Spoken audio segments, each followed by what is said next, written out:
They say what doesn't kill us only makes us stronger. Despite this very popular saying, I've seen very few powerlifters with polio, and that's how I feel about this project compilation. These are the builds that absolutely wrecked me. Some of them it was full-blown polio. I don't know what I'm gonna do, and I feel like I might actually puke. Others was more of just an adult onset diabetes. Either way, I'm hoping by sharing my worst builds, I can provide a vaccine of sorts to some of you out there. Nope, I got Enjoy.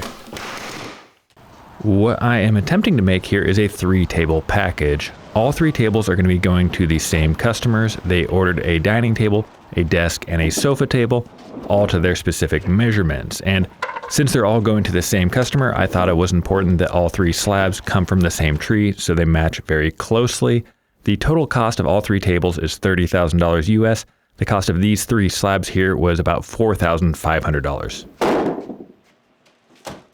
The clients that commissioned these tables live in Europe and are going to be delivered to their house in Italy. So, needless to say, returns and/or alterations would be an issue. So, I want to give myself the greatest probability of success when they leave my shop, and that starts with choosing a layout.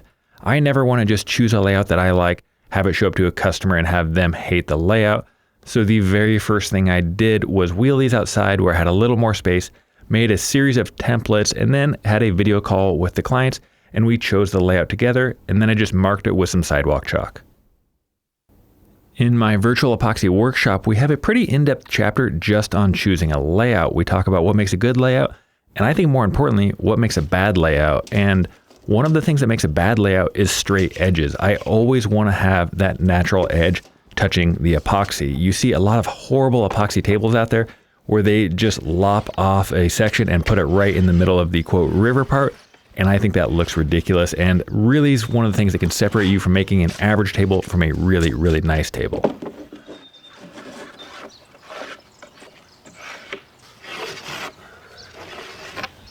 Normally at this stage of the process when I'm rough cutting the slabs, I add about 1 to 2 inches to the overall size. So when it comes time to cut the final shape of the table, I can guarantee the client the exact size table they're expecting. And these slabs are a little bit different since I'm mix and matching all these different pieces from different slabs. I still added that 2 inches, but right after I did, I got really nervous that it wasn't going to be enough of a buffer, and I don't know what I would do if I made a table that was too small. I've never had to go to a client and say, hey, I messed up, your table's too small. So hopefully I have enough of a buffer built into these slabs.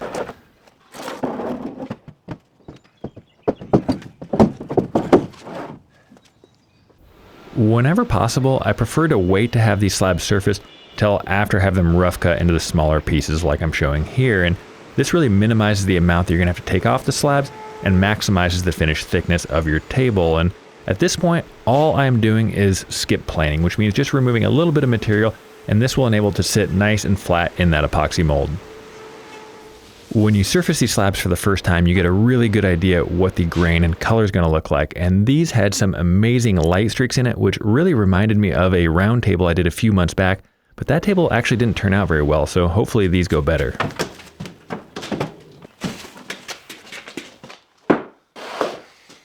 One of the best investments I've made in the last couple of years is a real forklift. And by real forklift, I mean the nicest forklift I could afford, which is a 1994 Yale forklift with no side shift and a shockingly low 3,000 pound capacity. However, I did add some dangerously long 62-inch forks that at least make a really good workbench.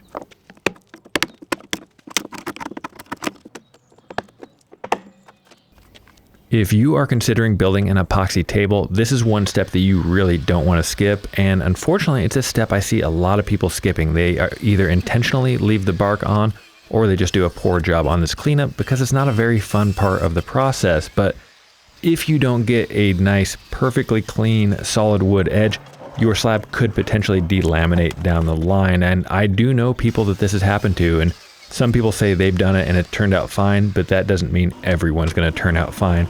Where, as of now, I've never had an edge delaminate out of the, 50 to 80 or so of these tables that I've built. So really, really spend the time, get these as clean as you possibly can.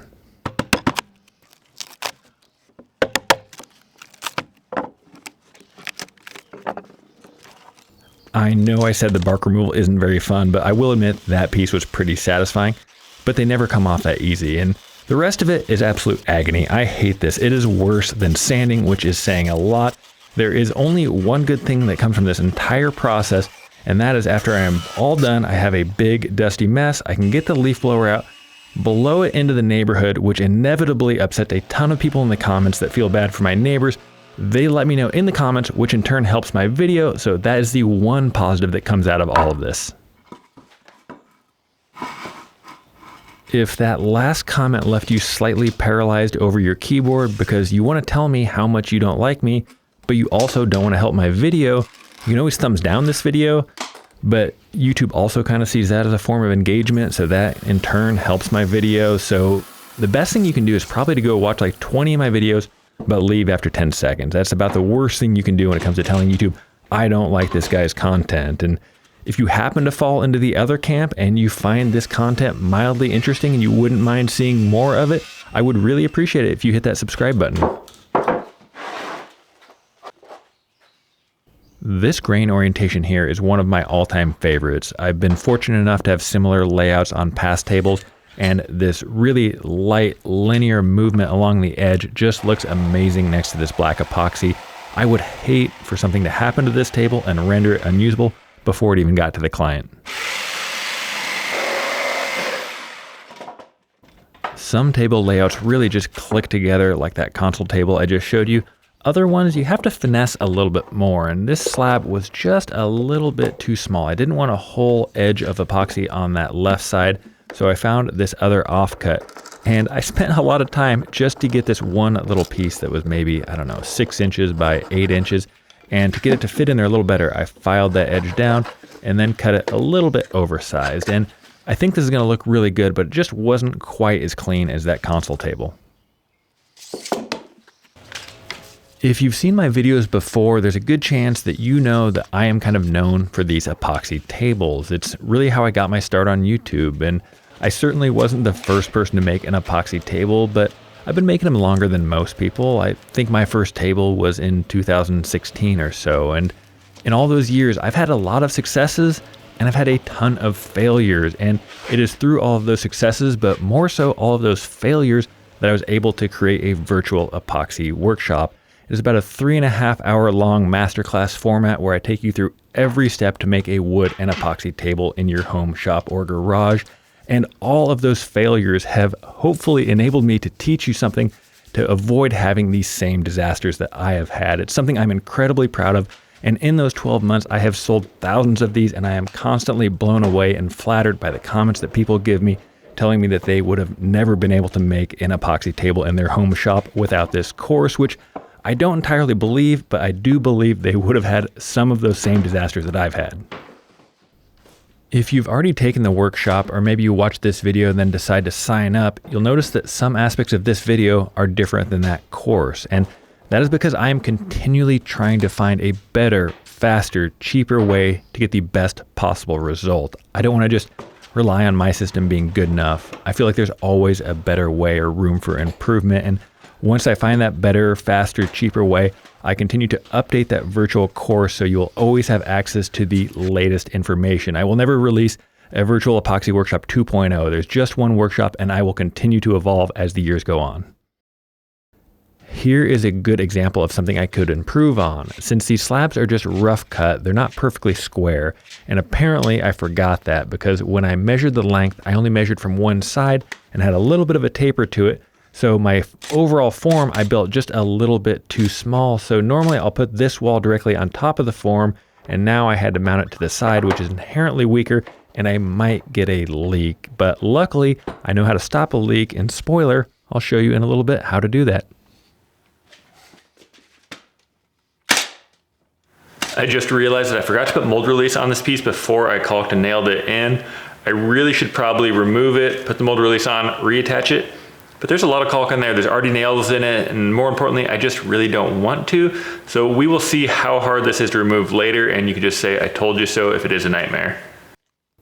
Here is something else I've never done before. This little corner piece wasn't as thick as the rest of the wood slab that had a natural edge to the underside of it. So I wanted it to sit exactly level with the other piece. So what I did was added a little bit of that CA glue or super glue, made a little bridge there, and so it will essentially just float until the epoxy locks it into place. One of the things I did on this build that was a little different than I normally do is I sealed all of the edges with a tabletop epoxy, which is very thick. Normally I seal the edges with a deep pour epoxy, and if I want a little more stain protection, I'll seal it with a marine epoxy. And since this tabletop epoxy was so much thicker than that marine epoxy or the deep pour epoxy, it led to a ton of problems, which you'll see here. Okay, this is actually really bad. When I sealed those live edges, I didn't really pay attention to the little micro bubbles, and I didn't pop hardly any of them apparently. So basically it looks white right under the surface. Kind of panicking right now because I have to make a decision basically immediately. So the decision that I've come up with is I'm gonna add a little bit more just to top it off of like super dark epoxy. The risk is that doesn't mix with the other epoxy that I had carefully measured out, and you'll see the difference in the blacks between them, but I think this is my best bet. If you didn't quite catch what my panicked, sweaty face was trying to tell you there, basically I put that tabletop epoxy on the edges way too thick and didn't pop the bubbles, so just below the surface of the epoxy, the wood looks almost white. So my potential solution to that is to mix up a very hyper Vanta black mix of just a few quarts of epoxy, top it off, and hope that it darkens the entire pour so much that you can't see that white edge. The concern is not getting it completely mixed with the previous pours, and I know it seems like all black is just black, but I've done it before in the past where I've mixed two different buckets, two different mixes of black, and you can actually see it in certain light. So I want to make sure I have it completely mixed, and hopefully that fixes the problem.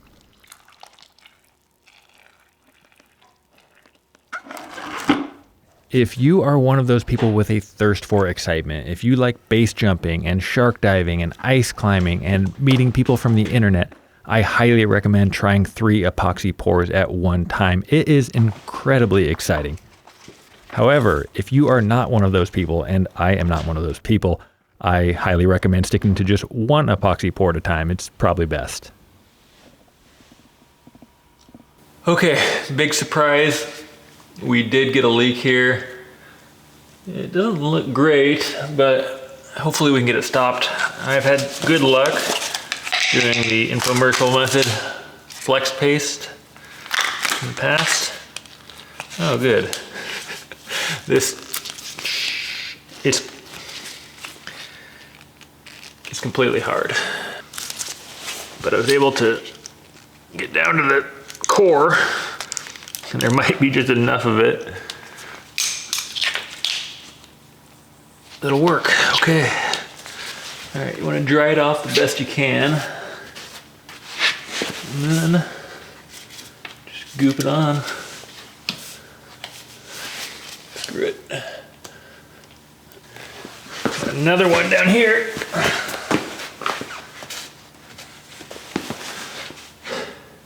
This is not going very well. After I got a tourniquet on that leak, I started second guessing that black mixture again. So I got in my cabinet, I got my last container of the hyper concentrated black dye, and I just went for it. I squeezed every last drop into it. All right, I think I feel good about adding the black dye in there late. We're not totally out of the woods yet. We have to see, one, if it's gonna end up staining the wood at all, or if there's any unmixed kind of swirling black portions. And unfortunately for that, we're not really gonna know until we're ready to finish it. So wish me luck. When it comes time to take these tables out of the mold, I don't like to take them in, get them surfaced, and then have that bare wood sitting in my shop for weeks on end as I get them ready for finish. So since I have 3 of these tables, what I'm gonna do, take 2 of them in, get them surfaced, get the first coat of finish on them before bringing that 3rd table in to get surfaced. So that way I don't get in over my head and have too many tables sitting around bare wood exposed to the air, which just really increases the chance of any warping or cupping in those slabs.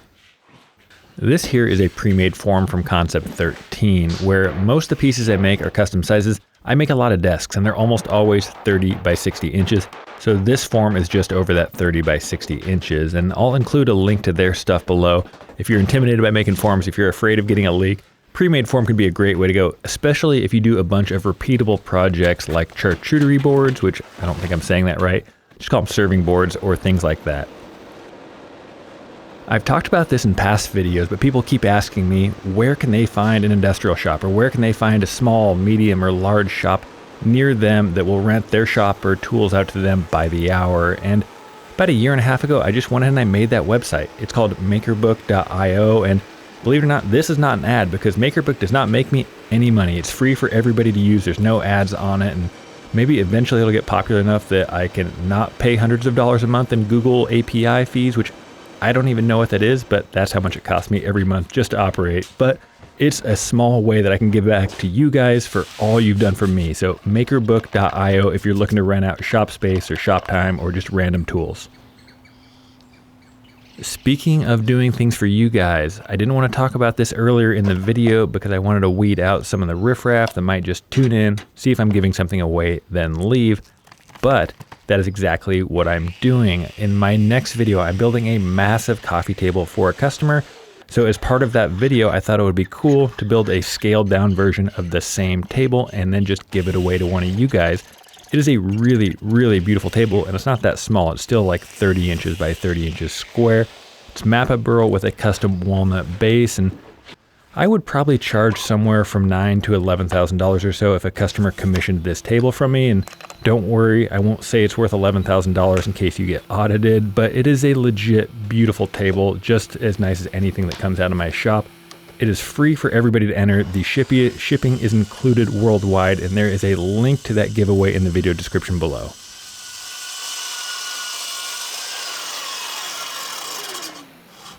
I refuse to believe that I actually have any, quote, hardcore fans, but I might have some very observant viewers that have seen my past videos, and you might notice that I no longer have the sliding table saw, so you've pieced together that this was shot from before I removed this sliding table saw part of this saw stop. And yes, that is a very good eye. This video is actually several months old, and it will all make sense why I'm releasing it now in just a couple of minutes, but I wanted to point out, no longer have that sliding attachment on my table saw. Also, some of you probably know, I have a big piece of redwood up on my wall instead of that round epoxy table. So there's a few things that are a little out of order chronologically, but again, it'll all make sense here pretty quick. I used to cut the chamfers on the side of my tables with just a track saw, and the problem with that is it is really, really hard to line up the corners so they match just absolutely perfectly. So I got this oversized router bit that should never be used in a handheld router, but I don't really have any choice here. And I'm going to use this router bit instead because it's going to be more accurate. However, it is much more of a mess. It is much more dangerous. Like I said, this big bit shouldn't be used in a handheld router. Since then, I've come up with a little better way. I combine the two methods. I use my track saw to take off the bulk of it, and then I just use this router bit to come back and make one or two shallow passes. So that way the corners line up perfectly, and I'm not completely bogging this router down by taking every bit of it off with the router bit itself.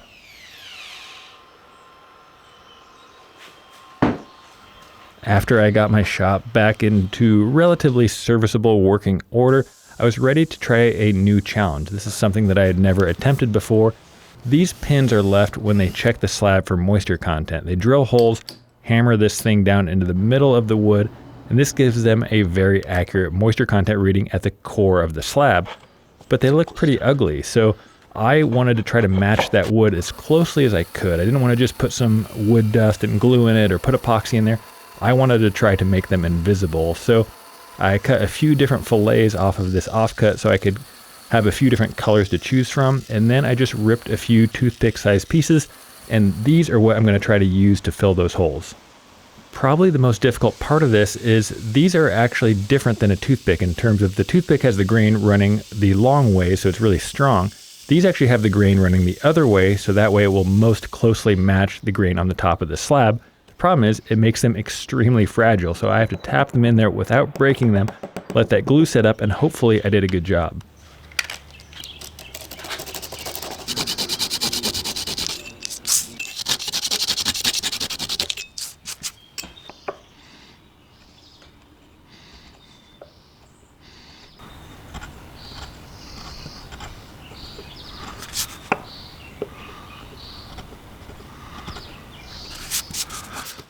All right, what do you guys think? Am I gonna have to drill more holes and try this all over again, or did I do a passable job? Okay, that is actually way better than I was even expecting, so at least one thing went right on this build. Even though hardly anybody will ever notice it, I still think it's worth it to recess these table bases. And yes, maybe only toddlers and people who spend a lot of time with their head under the desk will notice it, but I think it's worth it to have the IT guy respect the craftsmanship of this desk. I don't know who you were thinking could have their head under the desk, but my desk would only be IT professionals. Anyway, to do that, I like to use that thin black melamine. I just kind of butt it up to the table base, allowing just enough room for some wood movement, use a 1/2-inch spiral router bit and a brass bushing, and then I just make a pretty big mess. And it's not always so bad if I have a vacuum hooked up, but it does throw a lot of chips around. One tip I can offer you if you're going to try this same process is before you remove your melamine or your acrylic or whatever you're using as a guide, test fit your legs, because sometimes you'll need to make one tiny adjustment and you don't want to have to replace all of those exactly as they were. And repeated the same process on the console table here, but this part makes me a little bit nervous. I hate drilling into epoxy, and I guess not so much drilling into epoxy, but putting threaded inserts into epoxy. But as you can see here, I have no choice in the matter. The reason I hate putting threaded inserts into epoxy is I am always terrified one of these days I'm going to crack the epoxy by doing it. I'm going to have too small of a hole, I'm going to force it in there, and that epoxy is just going to split on me. And to help avoid that, or hopefully avoid it, for this one, I added a little bit of CA glue and drilled the hole a little bit larger, and luckily that worked.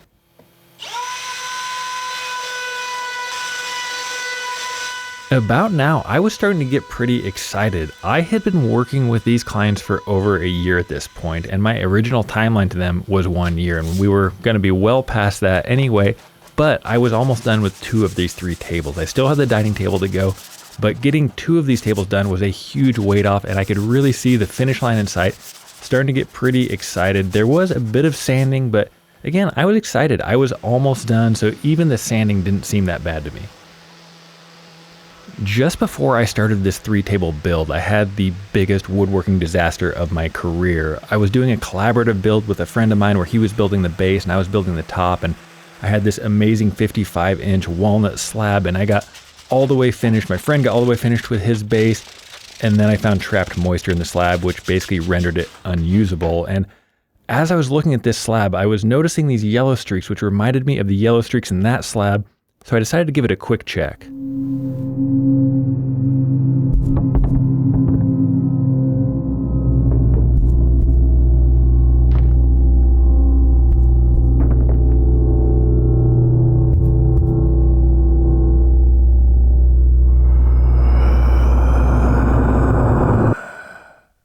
So I just released a video where I built this round table, and I found out at the very end I had some trapped moisture, which essentially rendered it unusable as a table.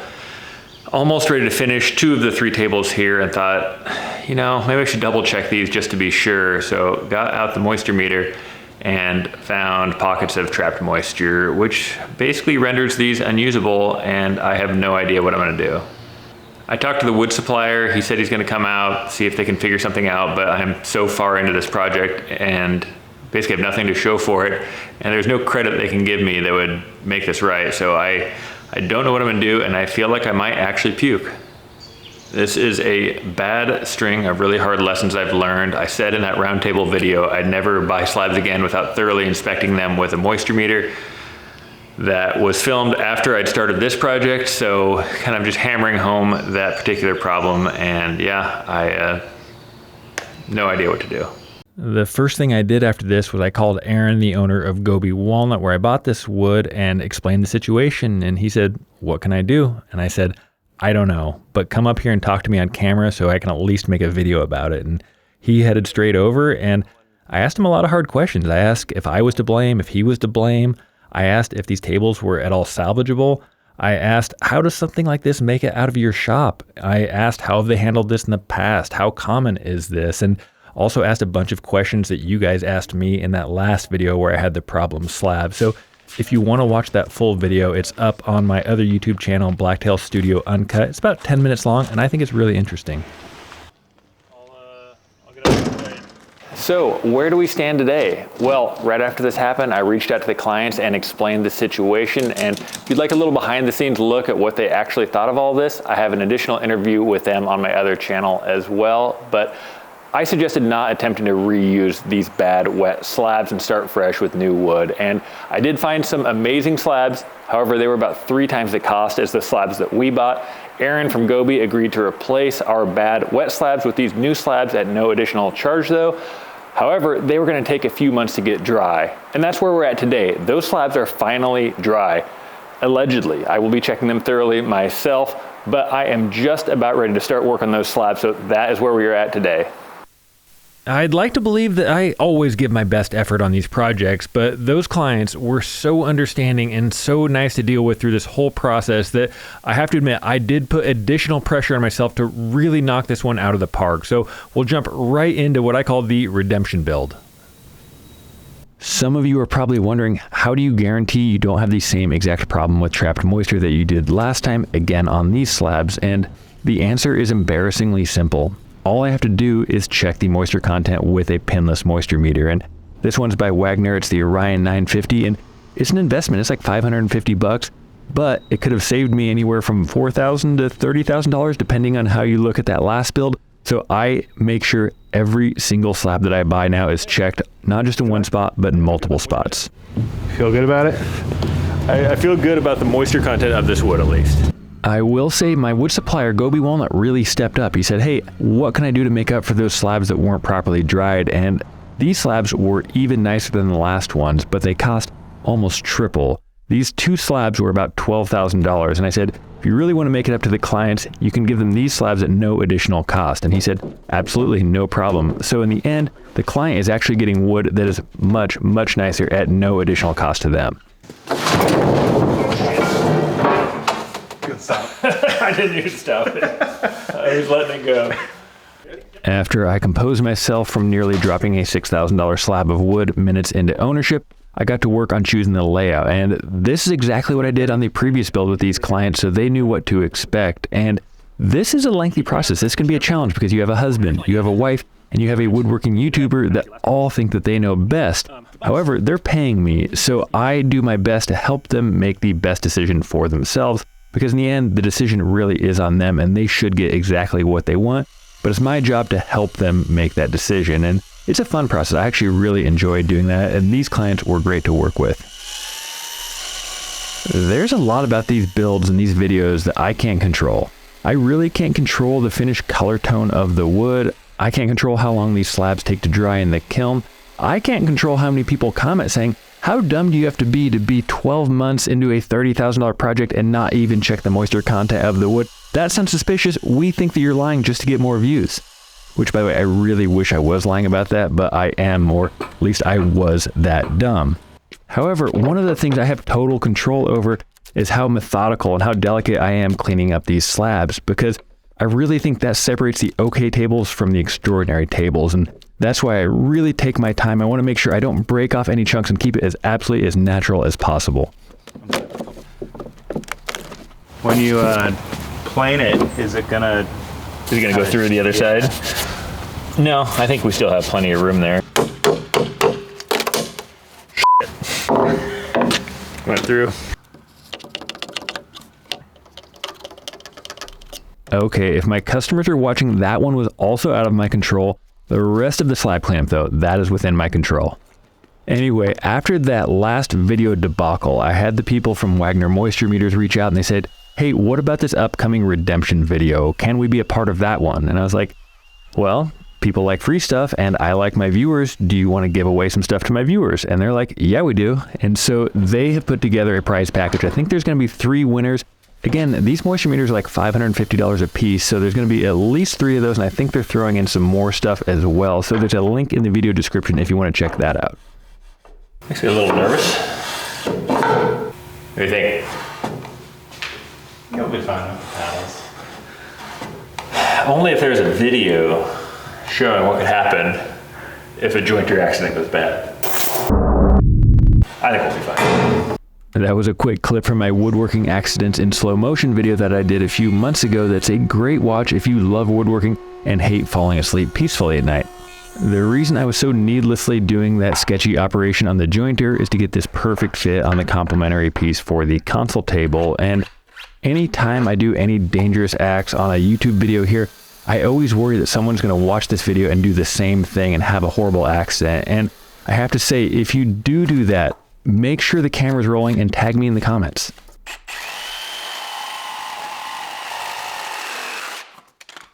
If you've never seen a twin turbo vise, this is a twin turbo vise. It's made by a guy named Andy Klein, and he's just a normal dude. He's a woodworker I met on Instagram. But the main difference is he's got a brain that's like 2 pounds heavier than mine and can actually invent stuff. And that vise doesn't just look cool, it's also the best vise I've ever used. Now I had to try to fix this spot that I blew through from the other side and hopefully make it look like it was never there. And for that, I'm using some clear epoxy, and luckily it was still a pretty tight fit, so I'm hoping that friction is going to be good enough to hold that in place and make it look like it was never there. And after that, there was a handful of these kind of small to medium cracks. It wasn't the worst slab, wasn't the best slab I've ever worked with, but what was coming up next was something I was absolutely dreading, and now I had to tackle it.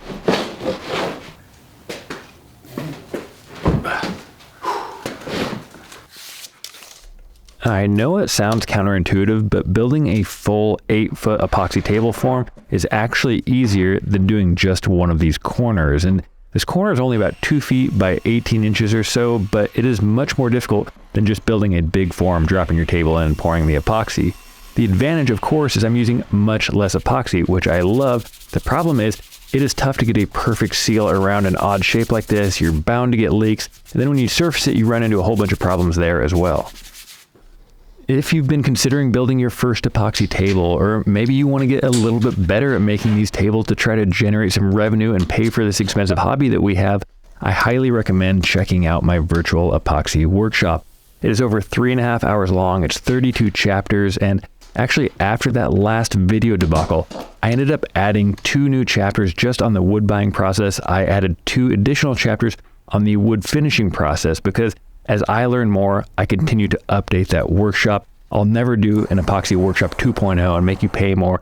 As I learn more, I share more, and it's something I'm incredibly proud of. We've sold several thousand of these over the 1.5 years or so that it's been out, and I still engage with people every week. I answer every single question that they leave in the comments to the best of my ability anyway, and right now we're running the spring sale. We only do a couple of sales a year, so if you've been considering it, highly recommend checking that out. There's a link in the video description. You can see that the slab isn't really a perfect square at this point, and that's actually by design, although it does cause this form making to be a little bit more difficult. And this corner is essentially squared off, so this one wasn't so bad. It was the other corner that still has a bit of a taper, and the reason why I'm leaving it oversized at this point is I have run into so many problems over the years by cutting my pieces too small too early, and then I have a problem that I didn't expect, and I wish I had that buffer, those extra inches, to enable me to get the table the exact size and the exact shape that I want. And quick spoiler, I actually run into that exact problem on this table, and I'm really thankful I have those extra inches. Almost a year ago now, I hired Scott, my full-time videographer and editor, and he is incredible at what he does. He's a great videographer, he's great at editing, and it was honestly the best thing I've ever done for my business. And on top of all that, it's great to have a sounding board in the shop because sometimes you don't realize how dumb you actually are, or at least I don't realize how dumb I am, because Scott is legitimately much smarter than me, and here he came up with a great tip. You should try poking a hole in it, like a shotgun in a beer. Never thought of that. Will it work? Oh, I feel like it should. All right, I'm gonna do it. You going? Yep.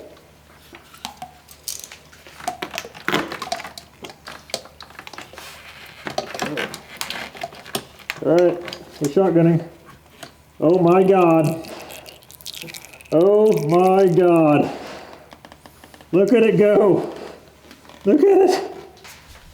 Do you know how many of these I have poured like an asshole? Oh, what a time to be alive. This might not be a huge shock to some of you out there, but I'm doing black epoxy with this walnut, and especially with this particular walnut because it is so freaking nice. I think it would be a tragedy to use any other color other than black. The brown and the blacks and these streaks in there, really just complement each other. And if you want to see something different though, I have a build coming up that might be the coolest thing I've ever built. I can't say too much about it because I don't want someone to beat me to it, because I've never seen anybody else do what I'm trying to do. But there's no walnut, there's no black epoxy, and that's about all I can say. And it's not my mammoth tusk, which I'm also doing a video on restoring a real life mammoth tusk. I bought a 115 pound, like 7 foot long tusk, and I'm going to restore it. And that is also going to be super cool. And if you want to make sure you don't miss out on any of those future builds, I would really appreciate it if you hit that subscribe button, if I've earned it, and you actually want to see more of this stuff. All right, it's been about 2 minutes and we got our first leak, which Scott, the video guy, was not surprised on because this was just such a weird angle. But flex paste, and this is all new, so it should be dried out.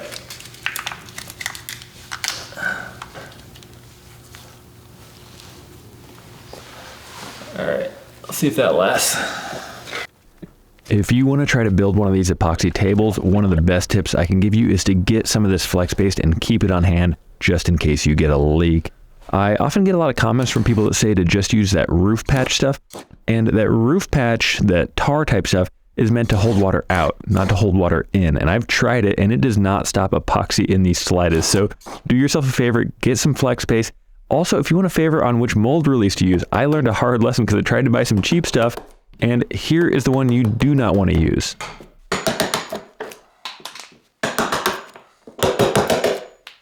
Hold on. Get this. I want to show this. If you ever see this brand, go the other way. I want to make perfectly clear, whoever monster sells this should be up there with Philip Morris and the tobacco community. It can't even go in the garbage can.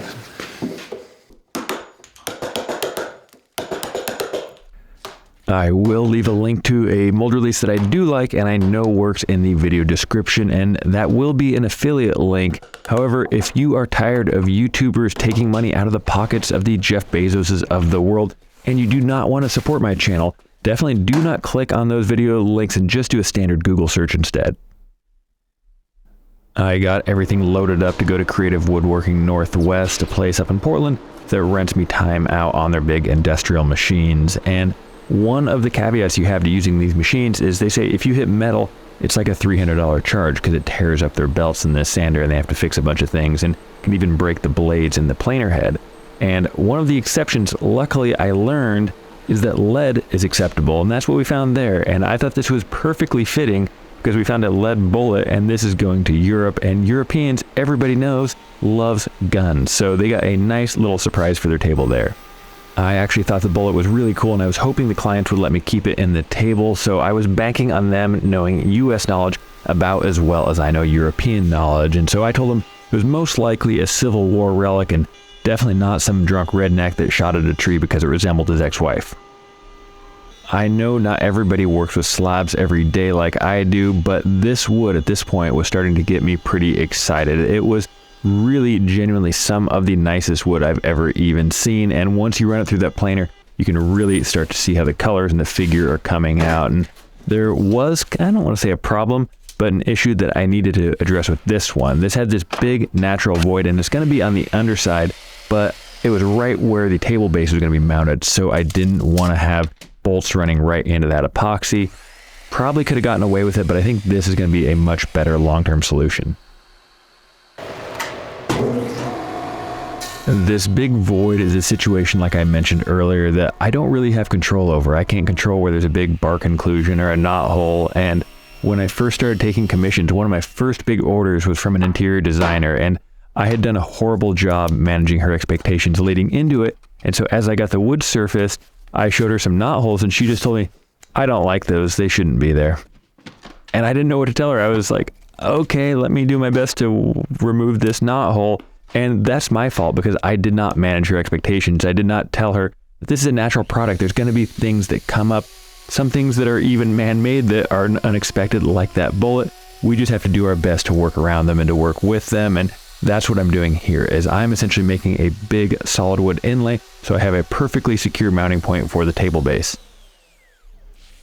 A few months ago, I tried my hand at doing my very first patchwork table, and I think the patchwork design is super cool. A lot of people don't like it, and I think that's fine because it is a very unique style. But that's essentially what I'm trying to do here. Even though this is on the underside of the table, everything I learned here was from doing that patchwork table. And what I do is I cut this large recess, and there's always a bunch of little spots I miss with the router, so it's usually quicker for me to come back with the chisel and just clean them up here.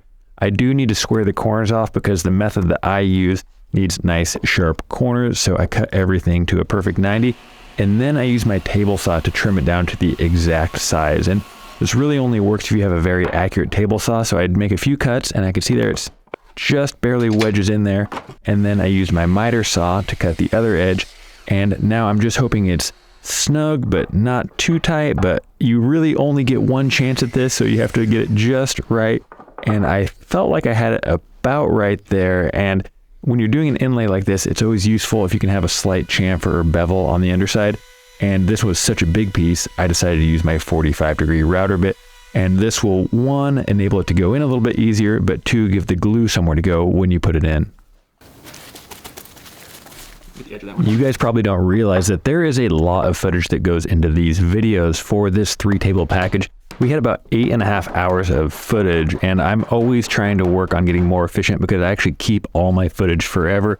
But occasionally I'm reminded why we record so much material, and here's a good example of it.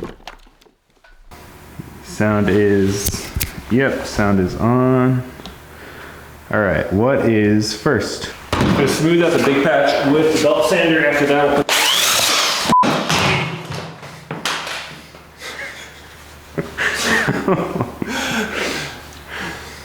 second take. Were you actually rolling for that? I was, yeah.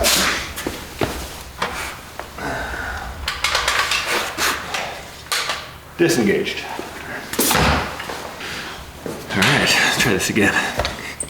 So we're gonna get this. Let's try this patch first and just see how it looks. Besides that little belt sander drag race we had there, everything actually went exactly as I was hoping. It sat just proud enough, but not too proud that it was a big nightmare to flatten. Only took maybe 5 minutes or so to smooth it out. And this is exactly what I was hoping for, a nice, solid, smooth surface to mount the table base to. I've mentioned a couple times that a lot of this woodworking is out of our control. We can't control things like cracks and knots, not always. However, we can take some steps to give us a little bit better of a chance when it comes to working with those. And one of the best tips I can give you is building these tables slightly oversized to begin with, because that gives us the flexibility to work around some of these natural defects. And there's a really good example coming up, because here I'm cutting off the end grain and it looks fine. However, on the bigger table, we had some problems, and I was glad I built it oversized. So I have the first tough choice to make on this big slab table here. I had all my measurements just perfect, and it was gonna actually line up exactly how I had imagined, but I got this cut and there's a ton of checks, meaning there's a ton of cracks on this end grain. And that's not uncommon, but I wasn't expecting this many. And so I can cut more off this, but then if I do that, there could still be cracks, and now I'm making that other end have less margin for error. So I don't know exactly what to do, and I'm gonna probably stare at this for another 15 minutes or so.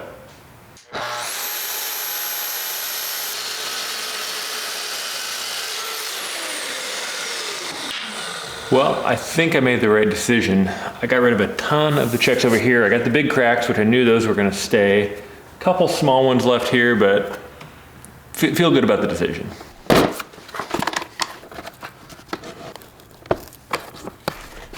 I really like the look of this 22.5 degree chamfer on the underside of my tables. I've done it for years, and I've continued to evolve exactly how I've done it. I used to do it like this with the track saw, where I would overlap that track just slightly. But the problem is, it's very, very hard to line up each corner. If it's off just by, I'd say 1 millimeter, but 1/10 of a millimeter, those corners won't line up perfectly. And here's where I'm joining those two. You can see that one was off just a little bit. So to combat this, I bought this big oversized router bit a few months ago that's a little bit dangerous to use, and that does work well and very accurately, but it takes so many passes and makes such a giant mess that it really isn't practical for making these huge chamfers. So finally, I've learned to combine these two methods, where I make that first cut with a track saw, remove about 95% of it, And then I just go through with this oversized router bit and make one final shallow pass, and that leaves a perfect corner.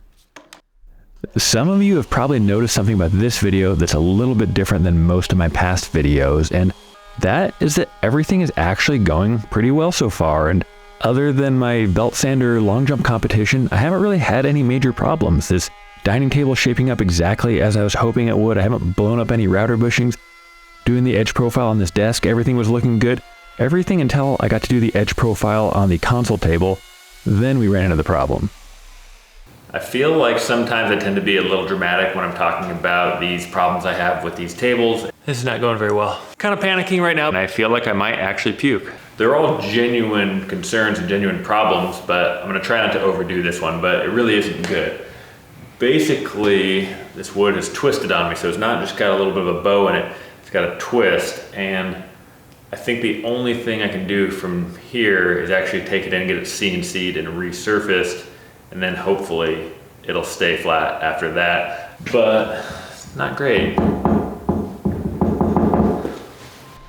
This is another good reason why it's important to keep your pieces as large as possible, as long as possible. And that's not just the length and the width, but also the thickness, because if I had said I wanted it surfaced right down to that 1.75 inches from the beginning, and then I got a twist in it, I wouldn't have enough wood left over to get a nice looking table and have it be perfectly flat. However, I'd left this one a little bit thicker. I like the look of it, but it also gave me the flexibility to come back now, fix this twist with the CNC, run it through their wide belt sander, and I still have a 1.75 inch table, and it's perfectly flat now. I really want to thank Aaron and Jordan over at Gobi Walnut for getting me in so quickly. I had this problem come up. I reached out and said, hey, can we get into the CNC? Normally CNC appointments take like a couple of weeks to get, and they got me in I think the same day or maybe even the next day for a quick flattening, and really meant a lot to me and saved me because I did not have a week's to spare on this project. And now I was able to get it home, get this round over, continue my edge profile. No chamfer on that one, but I did have some holes that needed to be filled, and this is kind of fun, but it can be a real challenge too. So I just realized something, Scott. What's that? I'm colorblind. Oh. Can you help me with this?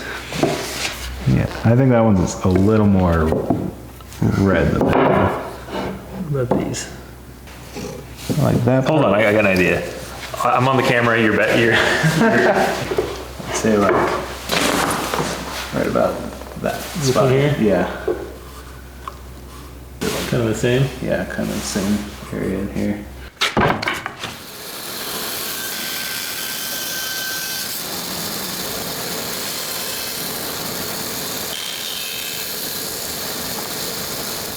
I don't know why I'm the one looking at this, Scott. Are these where they should be? I think so. All right.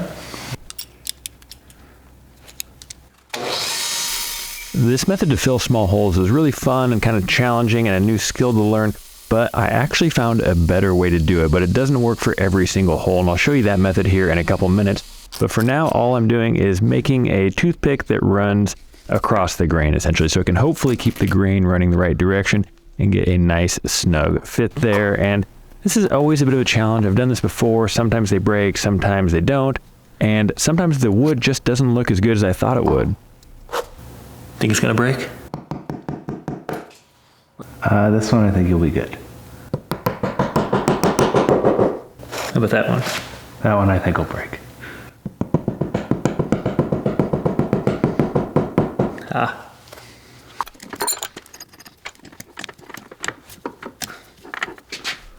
This is that better method for filling a hole that I mentioned earlier.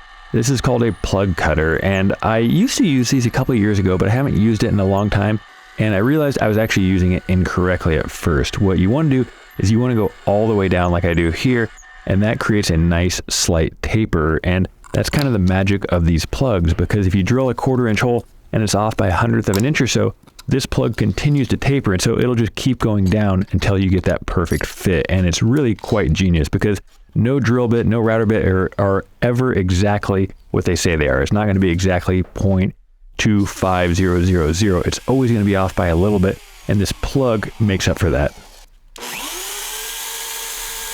I make a lot of jokes on this channel, and most of the time they're intentional. Most of the time I like antagonizing certain groups because it amuses me, and hopefully it amuses some of you out there too, like the incredibly sensitive Beatles fans or the anti-circumcision crowd that, despite their name, have incredibly thin skin. I am almost always intentionally antagonizing them because I think everybody can toughen up a little bit. However, in a recent video, I was talking about this drill press that I'm using, and I said that it was made in Taiwan, which is part of China, because I am legitimately an ignorant American and I did not know they were different.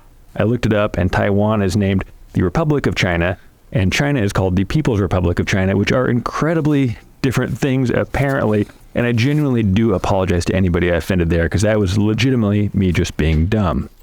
And if anybody doesn't know why that was such a big mistake, apparently saying that Taiwan is part of China is just like saying that Ukraine is part of Russia, or telling someone from Houston that Texas is just another state. They're things that you just don't say.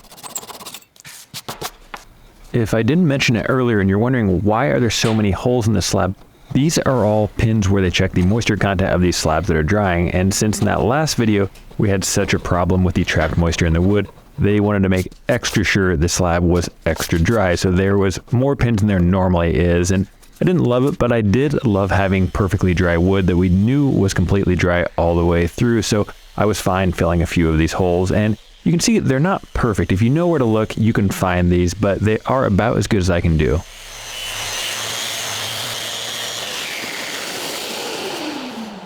How'd they look on camera? The one you just did looks really good. The other one that we did earlier, You could see that one? yeah. We were gonna be all done. Do we redo that one? Yes, I think so. Man, always busting my balls. The other ones just turned out so much better. Okay, let's do it.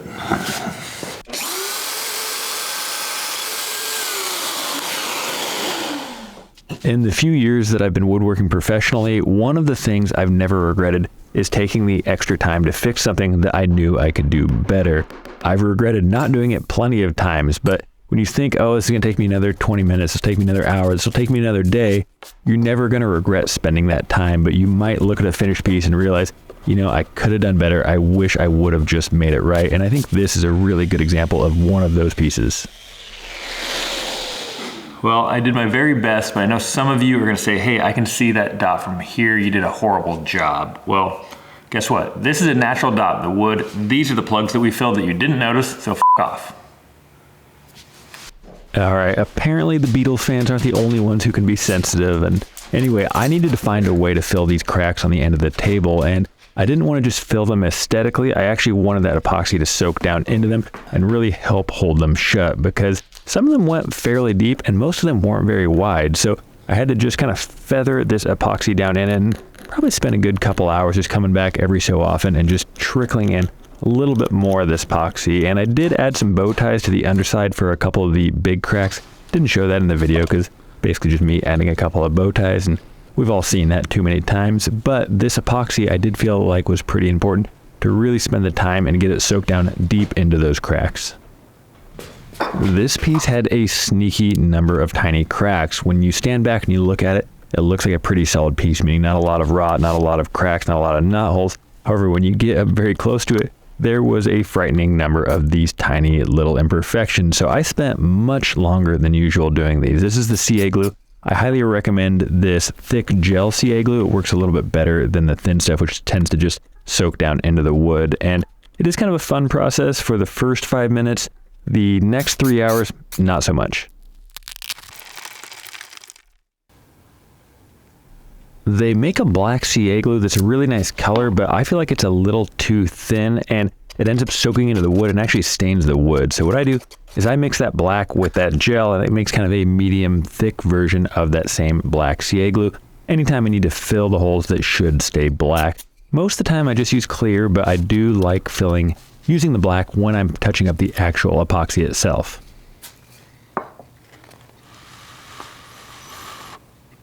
I continued to work on these 3 tables, and at this point in the project, I was pretty much sending them daily updates of what was happening, and I'm always very self-conscious of being the contractor from that episode of Seinfeld that kept bugging him every 5 minutes with a new question. So I always have a conversation before we start saying, hey, I can send you frequent updates, I can send you occasional updates, or I cannot send you any updates. And so far, pretty much everybody seems to say more updates. We want all the updates. And I feel like I would want updates too, but I'm really curious, would you guys actually want updates daily, or would that be too much?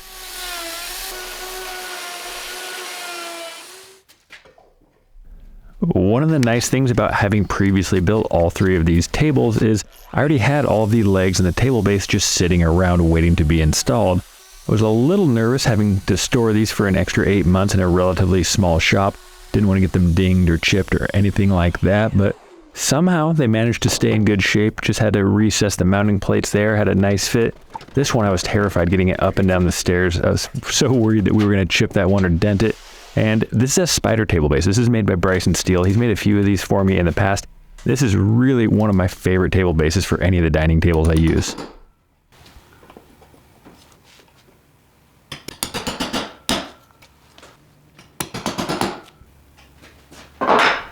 We've all heard those slightly misleading statistics that say something to the effect of 95% of all automobile accidents occur within a half mile of home, so you need to be extra diligent for the entire drive. And those statistics never actually mention that most trips occur close to home. However, the point they're trying to make is it's easy to get complacent when you're almost done with something, and that definitely does apply to woodworking. And these threaded inserts are a perfect point of that, because it would be so easy to just kind of hurry this along and forget to set your depth. And I've had friends that have gotten to this point of the project, forget to set their depth on that thread insert and blow through the top of the table with that drill bit. So just a reminder, go all the way through the finish line. Pay attention until you're all the way in the garage. As I'm wetting this slab down, I'm getting a little bit of PTSD from that first debacle table build that had the 3 tables that were ruined from trapped moisture. And if you missed it earlier, I want to remind everybody that Wagner is giving away the 3 Orion 950, the $550 moisture meters, and I could have asked them for a bunch of money to plug their product. Instead, I asked them to give product away to you guys. So I hope you enjoy it, and I hope the 3 winners enjoy it as well. If you want details on that, there's a link in the video description below. Anybody who's built anything knows the pain of sanding. It is essentially the flossing of the woodworking world. It is so tedious. Nobody likes doing it. Everybody lies about how often they do it, but it is incredibly necessary. And I won't make you watch me floss this entire table. Instead, we can skip right to the good stuff, the finishing process.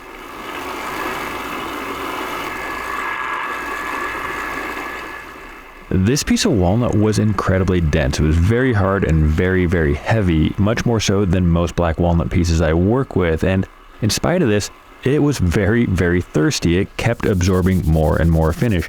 Every time I'd buff a little bit on, it would look almost instantly dry. And I don't necessarily see this as a bad thing. The more finish that gets absorbed into a piece of wood, the more protected it's going to be. But it was just very, very surprising. As I went along, you can see the top there looks almost completely dry. So kept adding more finish. You basically want to just saturate it, make it so the wood cannot accept any more finish. And after about 15 minutes, then you wipe off any excess.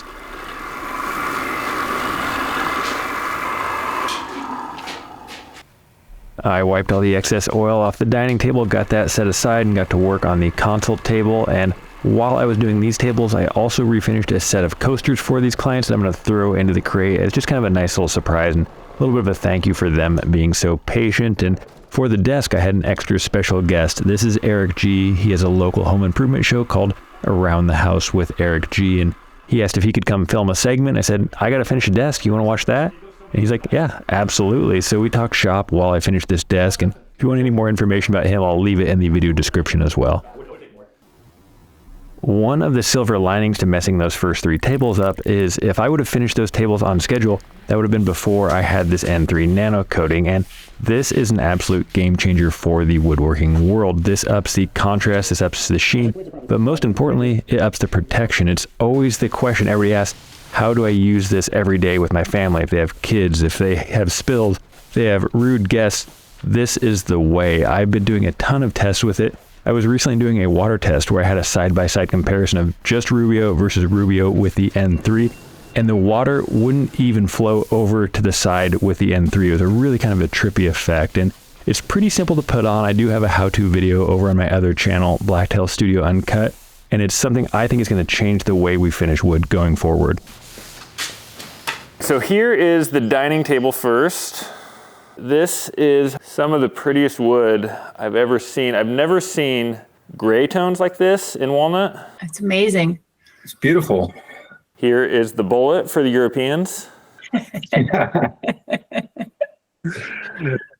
that looks Oh, fantastic. it looks Ken. amazing. Yeah, and that table has so much detail in it. That wood is just, God, that's just, amazing. So here is the desk. I don't know if you remember what base you requested because it's been so long. I do. It looks great. And this wood is from the same tree, but it doesn't have the gray in it, but it's got just a crazy amount of color and figure. Yeah. No, I love the flow of that. That's beautiful. Also, I had this piece, I built it for kind of a weird reason. And if you are interested in it, I would love to include this at no cost, just for you guys being such good sports. It's an end table. Oh yeah, your waterfall end table. Oh, that's beautiful. So if you'd like me to include this in the crate, I'd be happy to. I love it. Yes, please. Yes, please. Thank you. Yes. All right, the last one, your console table here, the biggest struggle of all three tables, at least this revision of all three tables. And it's hard to compare anything to the dining table, but I really like how this one turned out. I love it though. Yeah, It's it looks beautiful. Yeah. Are you ready for them? Yes, sir. Well, I applaud your patience. We applaud your work. Yes. Thank you guys again, and I'll be in touch. All right. All right. Thanks for the update again. Thank you. Every week, I like to give a little bit of credit to people who make it all the way to the end of the video. So this week, start your question or comment with which table you like best, and I'll know you made it all the way to the end of the video. Have a great week.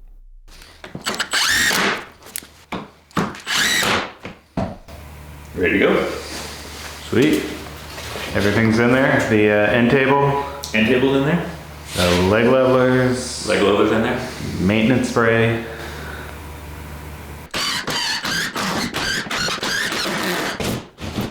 I almost forgot, we're offering an N3 maintenance spray that is a monthly refresh to keep your N3 finished product looking new forever.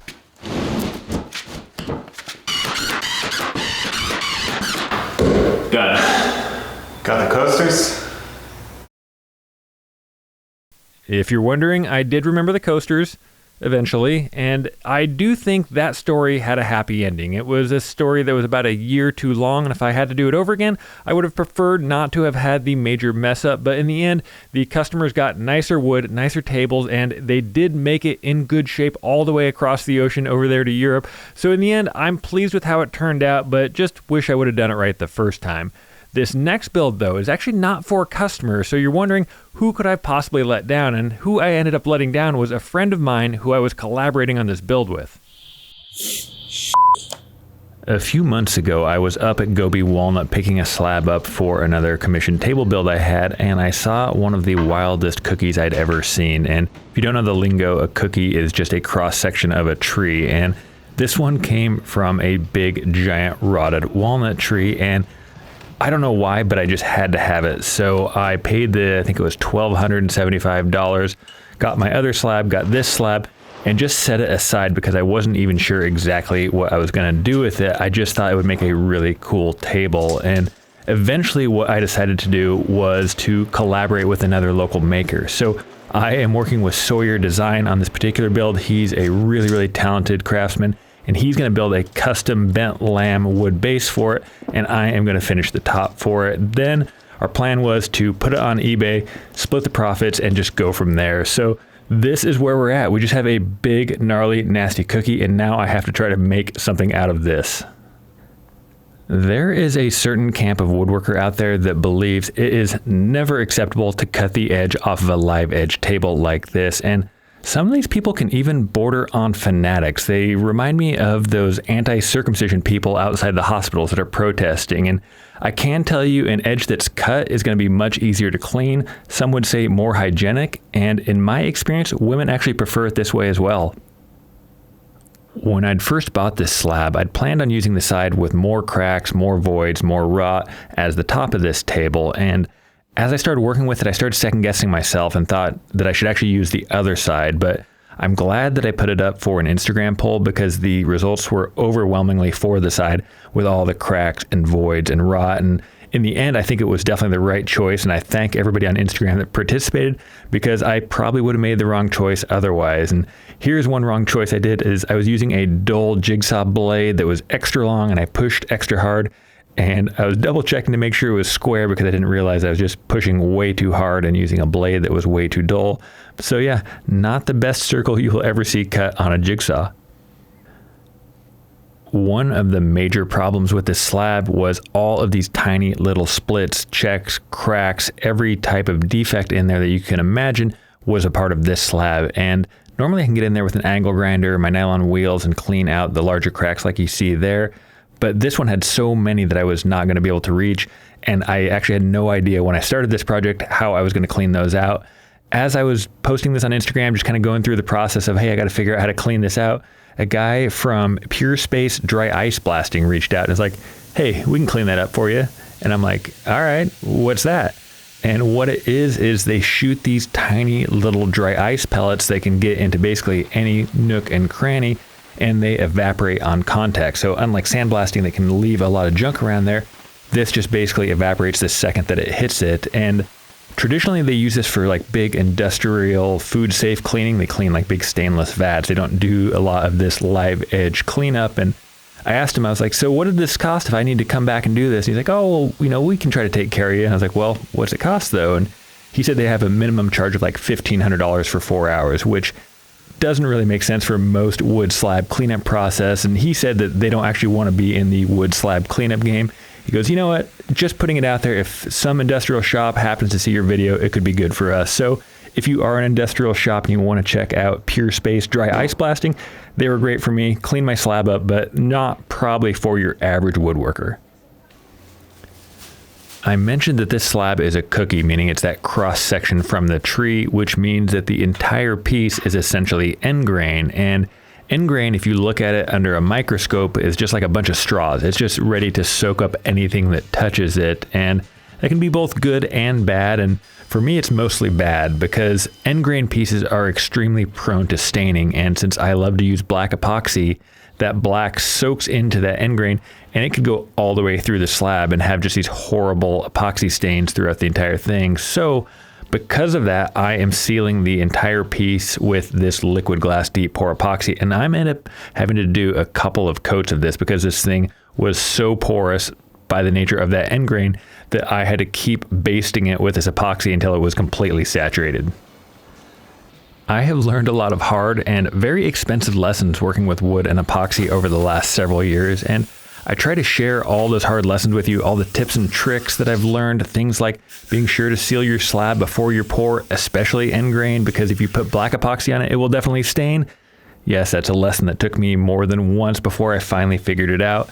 But the problem with the YouTube format is I have to attempt to keep this video as interesting as I can for a pretty broad audience. And if you're not actually going to build the table yourself, some of the really important details are going to be a little bit boring for the general audience. So to counter this, about 6 months ago, I made my very own virtual epoxy workshop, and it's kind of like a masterclass format. And in the virtual workshop, nothing gets left out. It's like 3.5 hours long. Absolutely every step broken down into easy to follow chapters. You can go back, rewatch it as many times as you want. I still go through every week and answer every comment or question that my students have. I tell people that it doesn't guarantee you success, but you get to skip the learning curve. You get to skip about the first 2 years of epoxy table making. And trust me, those first 2 years are the most expensive and the most frustrating. And I am working with a marketing guy now, and he told me that the price is way too cheap. So I wanted to give anybody who's interested a chance to buy it before the price goes up. So there's a link in the video description now. If you're interested, I highly recommend getting it before the price goes up. Now that I had the base to my form built and the slab was extremely well sealed and scuffed up, I was ready to try to slide this giant cookie into the form. And some of you might be wondering what Creed is doing here. That's my old electric stacker. And first off, had a little problem with Creed. Tried to use this to get the cookie up, hit the ceiling. So yeah, couldn't use the forklift here. And if you're wondering, this video has been about 5 months in the making, and I have since sold that forklift, bought a kind of vintage antique forklift to replace it. But now I have to figure out how I'm actually going to get this onto the form because I am not strong enough. It's like 56 inches in diameter, and not very light. So I had to stare at it for a while, peek out, see if I could trick a UPS guy into helping me, look at it some more, and eventually I remembered this. I've been using it to hold my firewood, but this is actually a pretty cool little cart. It can lift quite a bit of weight, and this cookie was almost too wide for it. But in the end, it was actually like the perfect solution for getting this up on the work surface that I needed. So I've since worked this little cart back into my rotation now that I remember that I have it, because I was extremely glad to have it for this exact purpose right here. A conversation that I frequently have to have with potential clients is that building something wide is always about twice as hard as building something long, meaning something that is 4 foot by 4 foot is much more difficult to build than something that is 8 foot by 2 foot. And then I always have to tell them that building something round is about twice as hard as building something square. So this big round table is the best of both worlds because it is extremely wide and extremely round, and just makes everything more difficult, including building this form. And this is something I came up with a couple of years ago. This is actually a landscape border. It's a composite material, so the epoxy doesn't really stick to it, but it's not as bulletproof as bolting together or nailing together, screwing together a melamine form, which I like to do for my square tables, my rectangle ones. So it always makes for a pretty interesting pour.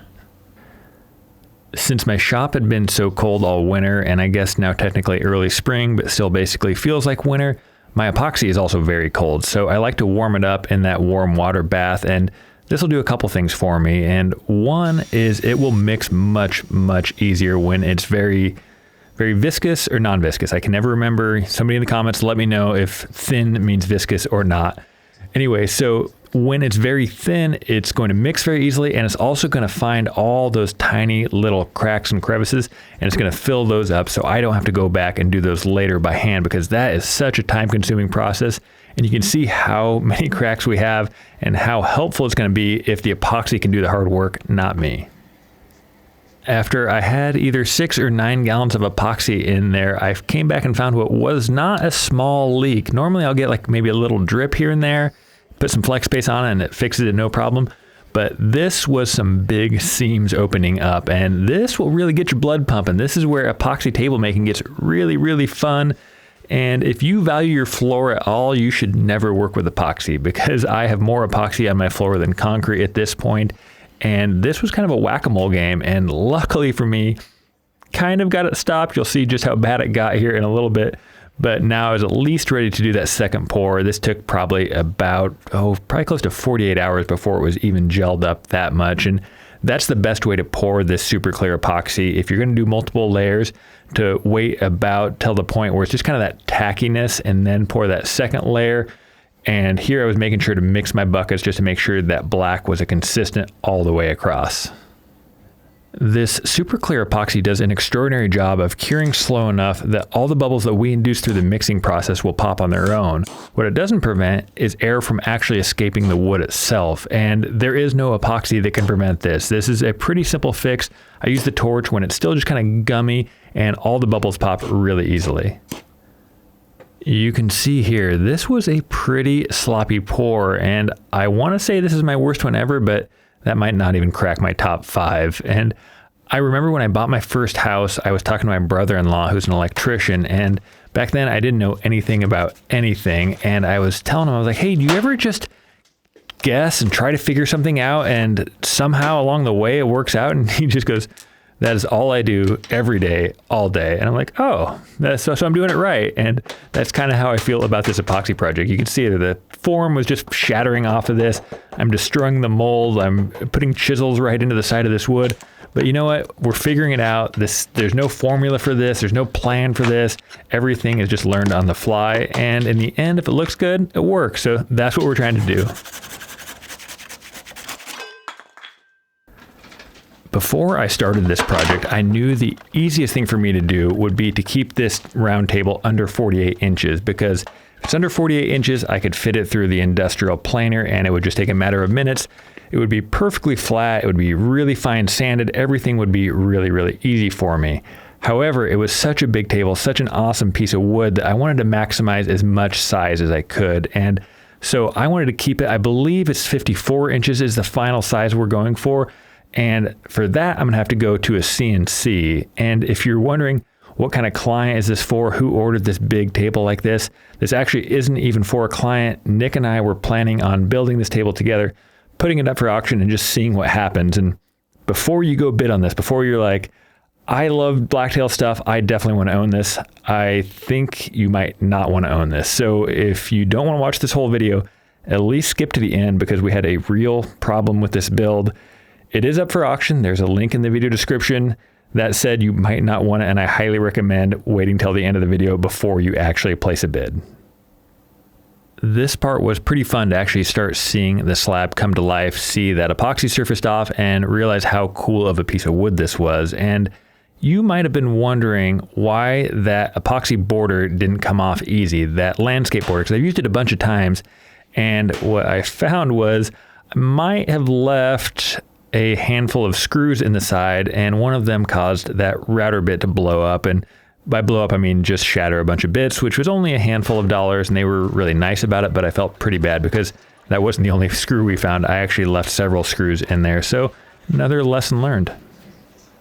You can see that Gobi doesn't do a ton of CNC work because they left me with a lip that I had to cut off myself. And a real CNC shop, or the really professional CNC shops, have a vacuum bed and they can cut all the way through.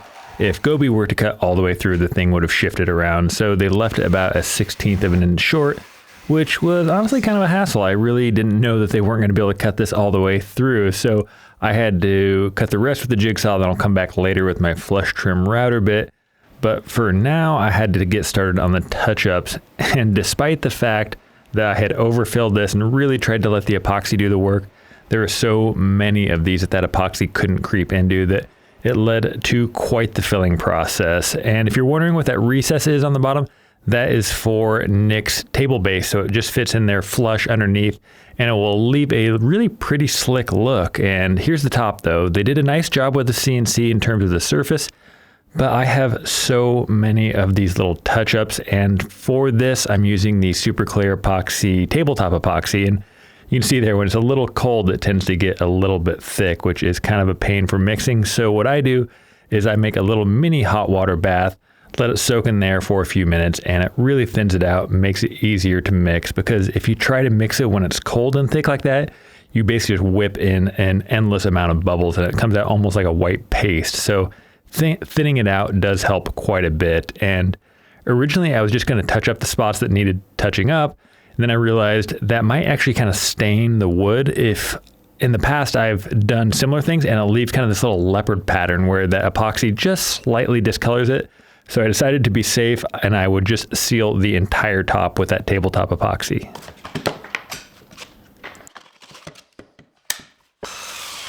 Compared to some of the tools I have, the belt sander can be kind of primitive or a bit of a brute force tool, but it can actually be really useful. And I knocked down the top of this kind of epoxy seal coat, and that helped me see all of the little pits that needed filling. And there was a lot, and by a lot, I mean an endless amount. And so I mixed up little bits of black tabletop epoxy and a little paintbrush, and I just went to work, and this was extraordinarily time consuming. I had about 2 days of just these endless touch-ups. You'd put a little bit in there and it would soak down below the surface, and you'd put a little more in, and it would just keep doing that. And as they began to cure, I would scrape and sand them off, and I would find more as I was doing that. But it was really just the process of making this as nice as I could. And it was a frustrating process and a time-consuming process because I also had to get out those CNC lines. And so having this belt sander, mixing up the direction, keeping it as flat as I could, was really the best way for me to do this. I mentioned the belt sander isn't my fanciest tool, but it's extremely versatile. If you're just starting out and you don't have a lot of tools, get yourself a router, and that way you can make yourself a router sled, flatten your tables, and a belt sander to take all those router lines out of it. The belt sander isn't going to do a great job at finish sanding. For that, I do think eventually you'll need an orbital sander, but a belt sander is a great place to start. I just got this new flush trim router bit, and it actually cost more than my first router, which was a Bosch router, so it wasn't necessarily cheap. And if you don't know, plan on spending your money on your router bits, not your router. If you're like me, you'll spend money on both, because that's like a $700 router I have there, and I don't necessarily think that it's worth it. I think it's okay, but definitely plan on investing in your router bits. I won't buy anything that's not carbide. Highly recommend any of the spiral bits and anything with the removable indexable blades. I mentioned that Nick is building a kind of wild bent lamb wood base for this table, and I know that I kind of gravitate towards those metal bases in a lot of my videos, but I absolutely love wood bases, so much so that when my wife and I were designing her desk, we chose to do a wood base, and the desk itself is freaking cool. It has these built-in brass switches, built-in brass light. The base on it is like a book match design, which I'd never seen anybody do. And I finally had enough people ask me about it that I decided to have some plans professionally drawn up by an architect, and those are for sale on my website right now. We'll actually be doing kind of a live micro workshop for anybody that purchases those plans. So that will be, I believe, on June 9th. All that information will be linked in the video description below, but it's a really cool build, and if you're interested in it, I think you should check it out. This collaborative build process with Nick from Sawyer Design was really fun, but also pretty challenging because we normally work for ourselves. We're not really beholden to anybody, and he's working on a base, he's working on the video, and we're trying to coordinate these things, and he's got sponsors, and it's kind of a whole process and not something that I really anticipated.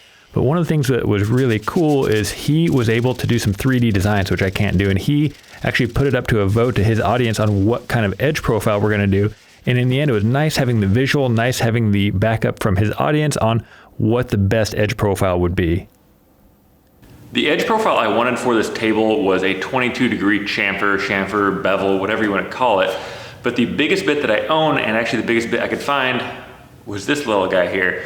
And you can see on this thick table, that's not really going to look very good. So I looked everywhere. I couldn't seem to find a bit big enough. And then I finally thought, can I just get one made? And sure enough, there are custom router bit companies, and I got this hog made, and you can see the difference there. And the reason they don't make bits this big is because they're super dangerous. I'm gonna have to turn the speed all the way down. I'm gonna have to go very, very slow, and it still might blow up my router or this table. So it's gonna be kind of interesting, but let's see how good this brand new router bit does.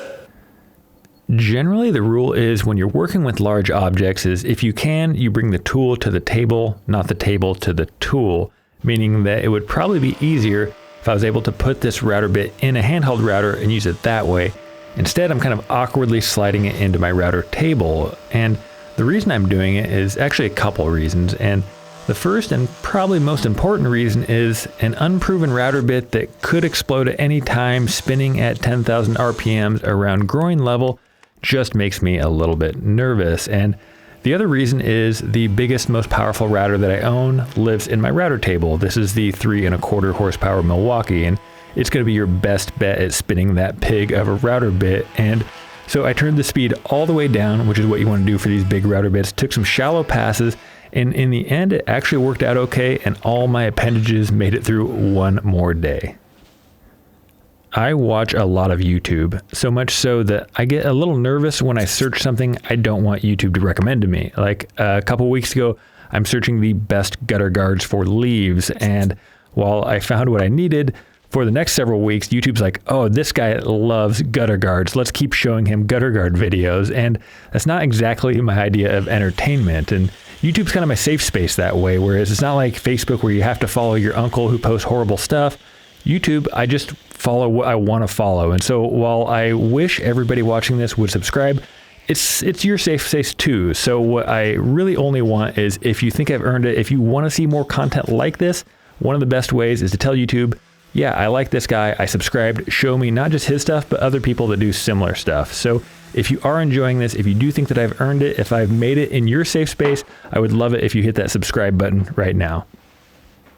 You can see that I was really enjoying having this oversized outfeed table here for moving around oversized pieces like this that aren't exceptionally heavy, just kind of wide and awkward. And for the edge profile on top of this table, I'm running just my standard 1/8 inch roundover bit that gives it a nice clean look, and it'll be soft on the forearms. And this here is actually kind of a little bit of foreshadowing to how this video ends. And after you see the ending, that might make sense to some of you and might not make sense to some others. I mentioned earlier that I tend to abbreviate sections in these videos that I find to be a little bit slow or boring, and I don't know if there's anything more boring in life than sanding. I would rather watch videos on leaf guards for gutters than videos on sanding just for fun. And so because of that, I really tend to abbreviate these sections of the video. Unfortunately, the sanding is an incredibly important part. So if you do want more information on that, I do have a blog on it. I have another video on it, and there's a ton of information on it in that virtual epoxy workshop as well. So if you want more of that, it won't be in most of these videos because it is just painful to watch and painful for me to create. However, in woodworking, we get to go straight from the very worst part of woodworking to the very best part of woodworking, and that's applying the finish. And it's especially true if you're using like an oil finish or a hard wax finish like I'm using here. You go straight from that painful days of sanding sometimes, right, to finishing the entire top in just a matter of minutes. And it's a really fun part, really rewarding part, and hopefully if you've done a good job on your sanding, which isn't always the case, everything goes well. And so far, everything is going really well. Throughout this build, I've obviously been keeping in touch with Nick, trying to coordinate his base video with my top video, and just trying to make things go as smoothly as we can working together. And around this time, I was starting to get a little bit nervous by some of the things he was saying. He was mentioning some of the engineering and a few changes he was making to the table because his base isn't particularly substantial, and this top is definitely substantial. It is thick, it is heavy, it is wide, there's a lot of leverage on it, and his base is really more of a minimalist design when it comes to structure. And so I wasn't exactly sure how it was going to go, but all I could do at this point was just try to make this top as good as I could, and I knew that he was headed over in just a couple days with the base for the test fitting. Yeah, flip it over.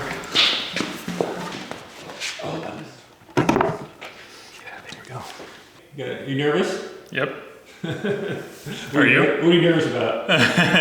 I honestly, it feels good. It feels right. I am confident that this is going to be money. What do you think?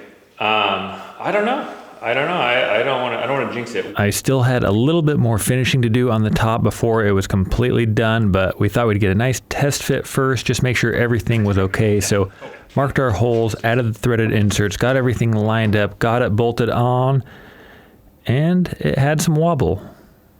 But as soon as Uncle Bill comes up and bumps it with his beer belly, we've got some jello, and I think I don't like that. This is one-off custom stuff. There is always an issue, and so far there's always been a solution, so we'll figure this out. While Nick was deciding how he wanted to handle the base situation, I still had some more work to do finishing. So I gave a light sanding with a maroon pad on this, added a second coat of Rubio, and after I got this on, I went and I set this tabletop in the house for a couple weeks, and that's going to factor in here in just a minute, and you'll see why. But Nick actually decided to rebuild the base altogether. He wasn't going to modify that base. He actually made the base, I think it was like 30% larger. He decided to finish it with Rubio so it would match this finish a little bit more closely. He went all out. He worked with an engineer friend of his. He added this giant steel tube to the center. It was an absolute tank. All right, Nick, what's your level of confidence? Last time 90%, I think that jinxed us. This one, I'm gonna go with 50%. All right. Nice and safe. We brought the top in from the house where it had been sitting for several weeks, and pretty quickly I noticed something that shouldn't be there. And if you've seen my past videos, you might have seen that face before. I'll give you a hint. That is not a good look. And what I was feeling was a slight depression, and my gut told me I might actually have some trapped moisture there, which was not going to be a good situation. But we figured while we're here, we should at least test this base before we move on to that potentially trapped moisture problem. And what we found was this base was much, much, much sturdier, but there is some inherent instability to pedestals, so it's not rock solid, but it's definitely usable.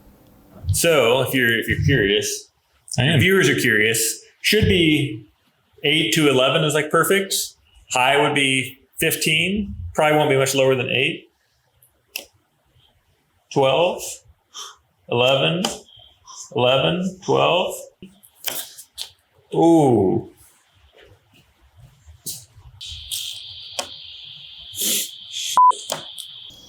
So I got my Wagner Orion moisture meter and I started testing the wood, and what I found is while parts of it were dry, there were pockets all over the slab that had trapped moisture and basically make this slab completely unusable as a table. And this is something I should have checked before I bought this wood. It's a mistake I will never make again. And if you want to be smarter than me, make sure you get a moisture meter, that you check the moisture content of any wood slab before you buy it. Highly recommend this Wagner one if you're looking for recommendations. I really appreciate the opportunity, and I'm grateful to be able to work with you on something.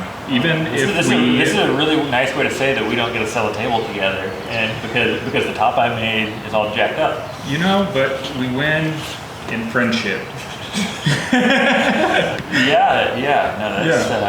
That's definitely what I was going for here. I was hoping to get thousands and thousands of friendships from this build. Yeah, I would guess that your mortgage lender accepts friendships for this place. I'm looking at, in the next few years investing in a warehouse, so friendship would be great. Yeah. Put some friendship down on that warehouse. The interest rates on friendship are very low right now. Yeah. As opposed to, so. I think I can officially say that this top has been a failure for me. I think it's sort of weird to get used to failing on camera in front of so many people, but you get used to it. My initial plan when I first had this disaster was just to turn this table into a wall piece and auction it off, and whatever it sells for is whatever it sells for. But I talked to my wood supplier and he said they could get it dry if they had enough time. So I brought him the slab and they had it drying for about 18 months. So that's where we're going to jump back into it. The slab is dry, the epoxy's cracked, Nick has sold his table base with a tabletop that he built, so I'm going to build a new base and fix this top, hopefully. That crack seems pretty gnarly. It is pretty gnarly, so we'll see if we can fix it. If you watch my videos regularly, you might think the story sounds familiar. And it is, because I actually had the exact same thing happen to me with a 3-table custom order for some really nice clients in Europe. And I actually think that one was worse because I disappointed clients. And this one, I only disappointed my friend, but neither of them are great. And you might be wondering, is this normal? Does this happen to you all the time? And no, it doesn't. Those are the only 2 times it's ever happened to me. And it was basically one big bad batch of wood from my wood supplier. And I actually have an interview with him if you want to learn more about what happens if you work with wet wood, all those issues associated with it. It's a pretty interesting interview, I think. Also, this crack, you might be thinking, oh wow, I didn't know epoxy tables can crack. And basically what happens is when you have such a big, wide slab of wood that's so wet, as it shrinks, it's going to contract and something has to give. And in this case, it was the epoxy, but it was at no fault of the epoxy itself. It would have cracked absolutely any substance.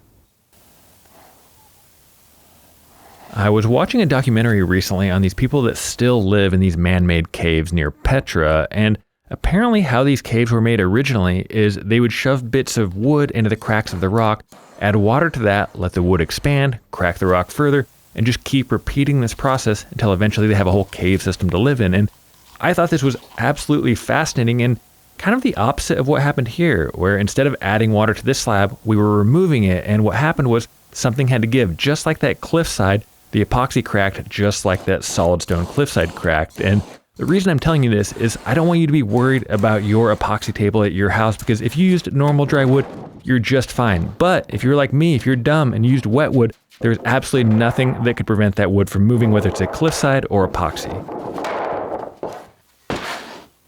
Now that this awesome giant slab is finally dry, what am I actually going to build with it? Am I going to build another boring table like you've seen me do 100 times before? Or am I going to get a little bit more creative with it? And I got this next suggestion so many times that I just went back and counted, and apparently 324 people had mentioned the word clock in the comment section.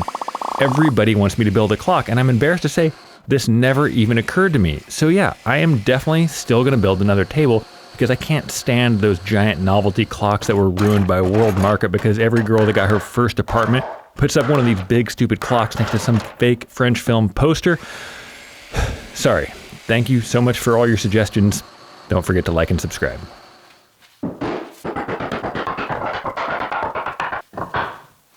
So that's what all of this is. This is the material for the table base, and my idea is to have one solid giant walnut chunk for a pedestal table base. And Apparently, if you're going to do this though, the material costs really add up, because this cost me about $975 just for this walnut, which was kind of fairly rough cut, but luckily I got a pretty good jointer and a pretty good planer and spent the better part of an afternoon getting all of these nice and flat.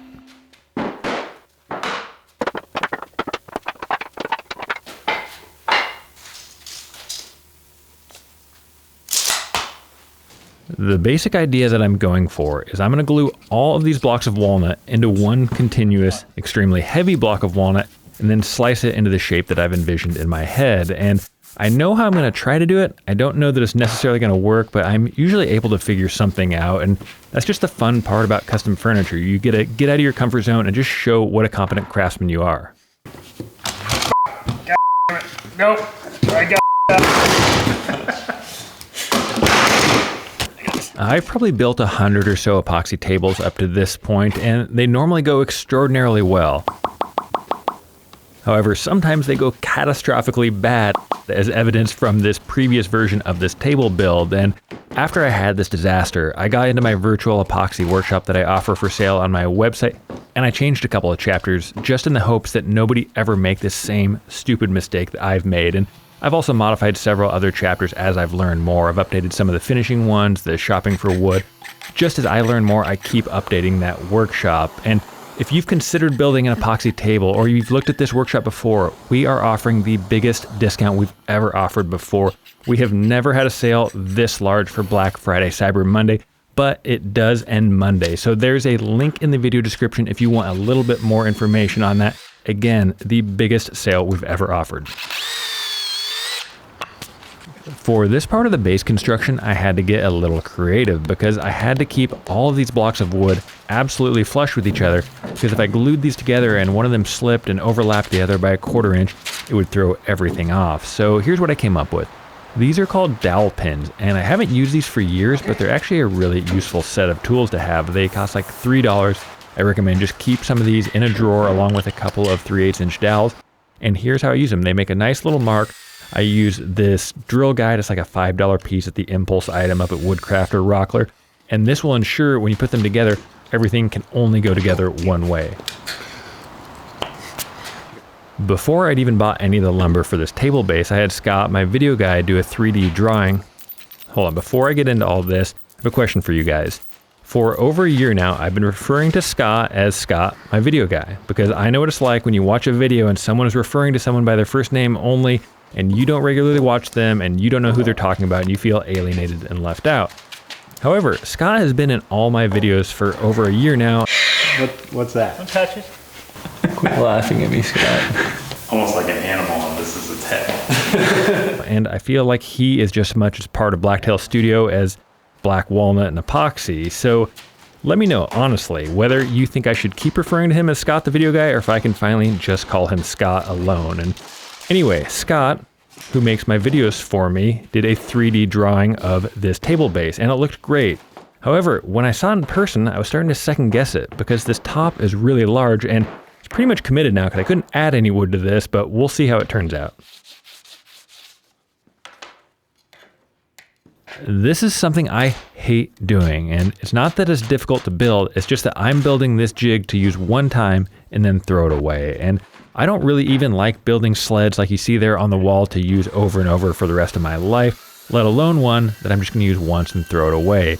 However, I couldn't come up with a better way to do this, so this is what I've come up with. I have that kind of DIY MDF runner, that extra sheet of melamine there, and I am going to put that giant block of walnut on here and hopefully cut some pretty cool tapers. The way that I ensure that every cut is absolutely perfect is I'm going to line up the first one right where it needs to be, nail down a couple more pieces of scrap MDF, and this should guarantee I get every cut absolutely perfect. Think about it. Feeling confident? Actually, no. I have a bad feeling about this one. It's just a lot of material to remove. But it's almost lunchtime, so you ready to go? Yeah. Let's do it.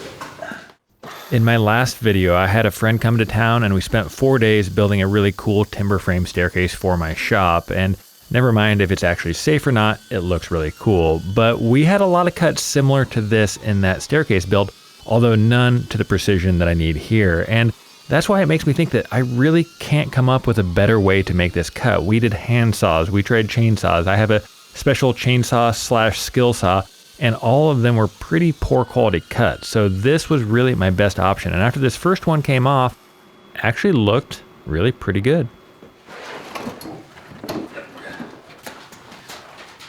My shop is relatively small compared to commercial shops anyway, and my tools are kind of that prosumer level, but my bandsaw is pretty legit. This would be right at home in most commercial shops. It is single phase power, not 3-phase, but it was still really struggling here, which just goes to show you that no matter how big a tool I get, I'm always going to find a way to max out its capabilities.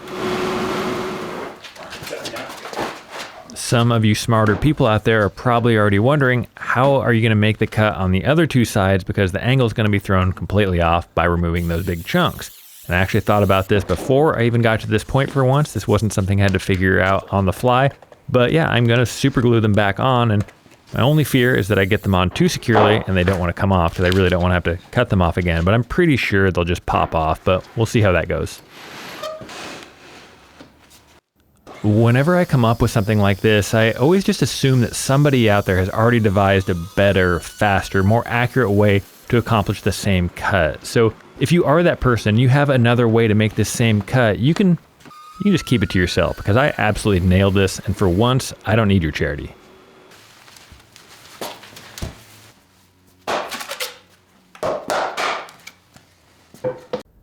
All right, if there is anybody left watching, now we're going to try to do this top a little bit of justice. And in that first version of the video, I made one of the worst jigsaw cuts you have ever seen. It was like a 45-degree cut, and I was attempting to cut a 90. And now I have to cut the same slab with a jigsaw again, but this time I have a new jigsaw. And everybody told me this is the one good jigsaw to get, but I had a hard time believing that any jigsaw could be that good. I have a Festool, I've got a Milwaukee, I've got a Bosch, got piles of jigsaw, so I was really curious how this one would turn out. It's pretty good. Well played, jigsaw. This is not sponsored, but if you're curious, the jigsaw is by Mafel, and it is offensively overpriced. However, I think it's probably worth it, but only if you've already bought every other tool in the shop. Do not make a high-performance jigsaw your first luxury power tool purchase. And anyway, here we are test fitting the top on the base, and my mind is actually at ease. I do think that top fits the base proportions absolutely perfectly. The original size of this table was pretty freaking big. It was like 53.5 inches, and I love big tables. I know you viewers love big tables, but 53 inches is just a little too big for most people to have in their house, and I really want to sell this. I really want to make some money. So the new size of this table is going to be 46 inches, which is still big, but it's just a little bit more marketable and a little bit more approachable for most people to put in their houses. And earlier, I had a little pop-up that showed the last time you'd see Scott's Ford. This is his new car. This is a new Toyota, and he didn't decide to upgrade. Well, he upgraded, but he didn't decide to. He texted me the other day and said, "Hey, my car burned up. I may not be in on time tomorrow." And I was like, "What?" And he sent me this picture. Yes, his car spontaneously burnt up. He actually doesn't know what happened, but I've never seen a new car burn up that bad. So anyway, at least he got to upgrade to a nice new Toyota. This is a pretty bare bones circle cutting jig that I got from Woodhaven. You can also build one out of plywood if you don't want to buy one. I think this one's pretty good, but probably not the end all best circle cutting jig out there. I cut down about 1 inch, then I come back with the jigsaw and make sure not to make another 45-degree cut. Try to cut as close to the line without going over. And now the final step is I get over to the router table, or you can just do this with a handheld router, have a flush cut bit, and then I nip off that last little bit. And I know this seems like a lot of steps to cutting a circle, whereas it seems like you could just make one pass all the way through, but you risk kind of tearing out or blowing out the wood when you make one pass going all the way through the other side, which is why I have to make so many steps to cutting a perfect circle.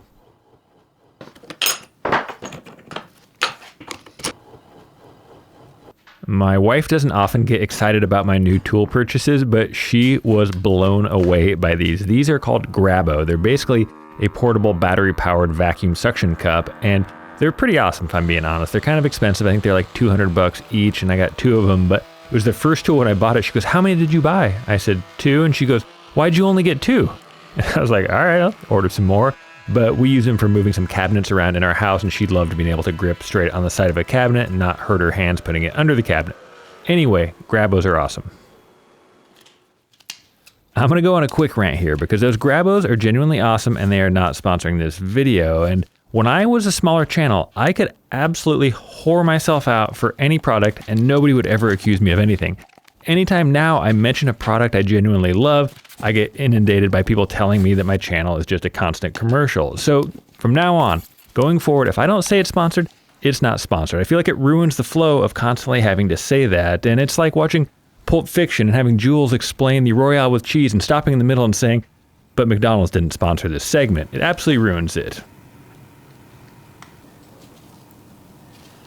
Initially, I was really proud of myself for coming up with that bandsaw idea on cutting these tapers, and I still don't know a better way, but I'm not as impressed with myself as I was before, because as I can feel it, it's very wavy, and then when I put a straight edge on it, it's even worse.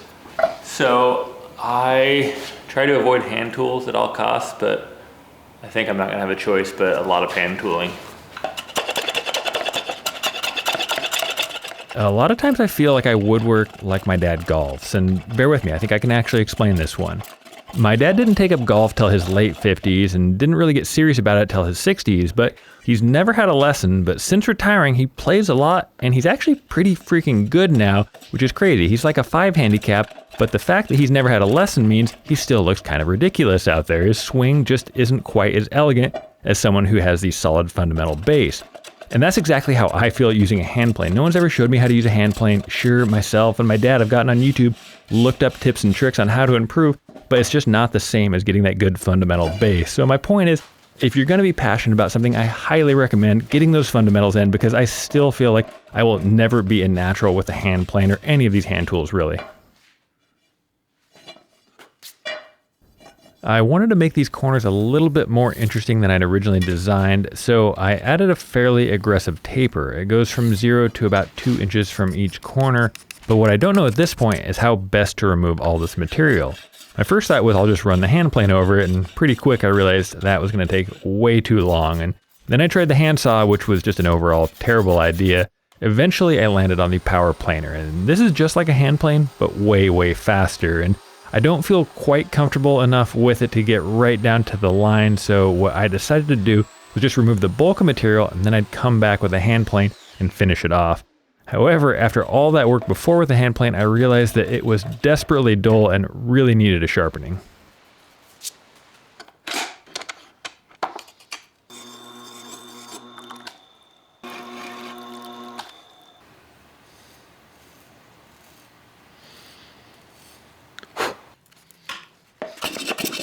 If you want to be a fundamentally unsound woodworker like me, I will say that I do recommend you at least learn how to sharpen to some capacity.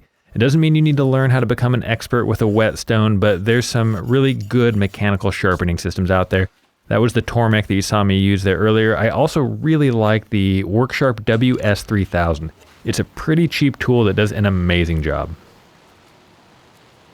You are almost always better off using a marking knife versus using a pencil when it comes to woodworking. I really should have used it on that first one, but on the other 3 corners, marked a nice sharp line, and this will guarantee every corner is exactly the same. Whereas that first one, since I did it with a pencil, it could be off by up to a 32nd or maybe a 64th of an inch, which isn't a huge deal, but still much better off using a marking knife. And I was using my little hand plane, or my little block plane, I should say, to smooth these out, and I noticed one corner had a little wobble, and this block plane did a really nice job of smoothing that out. And I'm sure someone there will tell me you're not supposed to use this on end grain, or here's the one to use on end grain.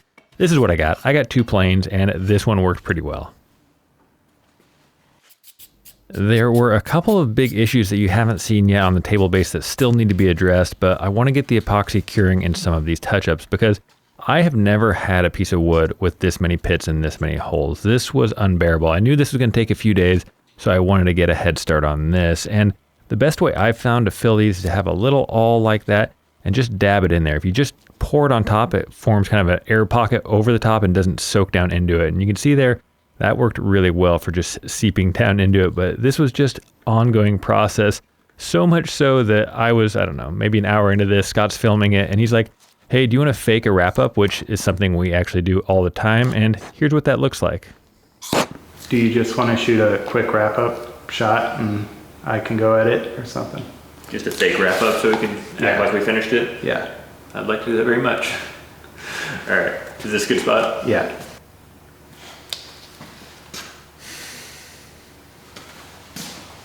That work? Yep, that's good. Back to it.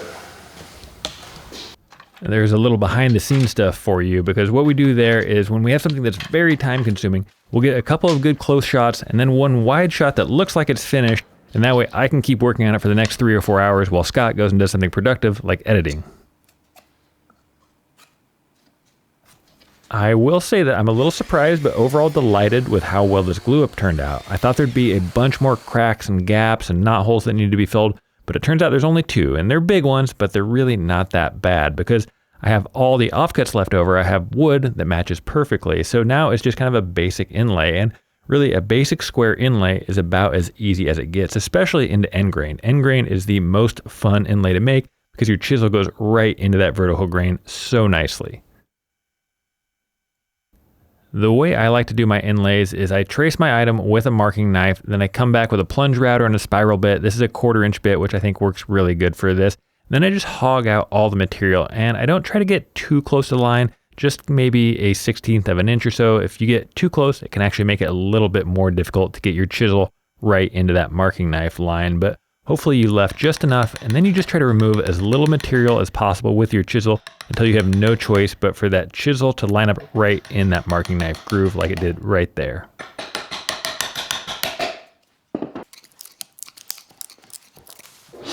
I just realized I haven't told you guys what we're doing with this table yet, and a lot of you guys know if you watch my videos regularly, I love to give stuff away, and a couple of videos ago, I gave away my most viewed YouTube video project of all time. It was the burnt wood and epoxy table. So if you were holding your breath wondering if you were the winner, if you aren't the nice woman in Arizona that won, you aren't the winner, and I apologize. However, this table, no, we're actually not giving this table away. I'm going to be selling it, but I think it's kind of a cool premise because I might be practically giving it away. And here's my idea. We are going to put this up for sale as soon as the video goes live at a sale price of $20,000, which, yes, that's a lot of money. Hang on, bear with me for a second. What we're going to do is we're going to lower the price $1,000 for every 100,000 views the video gets. And my last video hit 2 million views in about 6 days. So in theory, if this video was at the same pace, it would be free at the 6-day mark. But what I think is going to happen is someone's going to buy it at some dollar amount, and I have no idea whether it's going to be $3,000 or $19,000, but I think it encourages people to kind of track that viewership and see how the video is doing to see if they can get a better deal on it. So as soon as this video is live, it's going to be for sale, starting at $20,000. I don't think someone's going to buy it right then, but I will leave the final sale price. So if you're curious what it ends up selling for, I'll leave that price up on the website. There's a link in the description if you want to track that.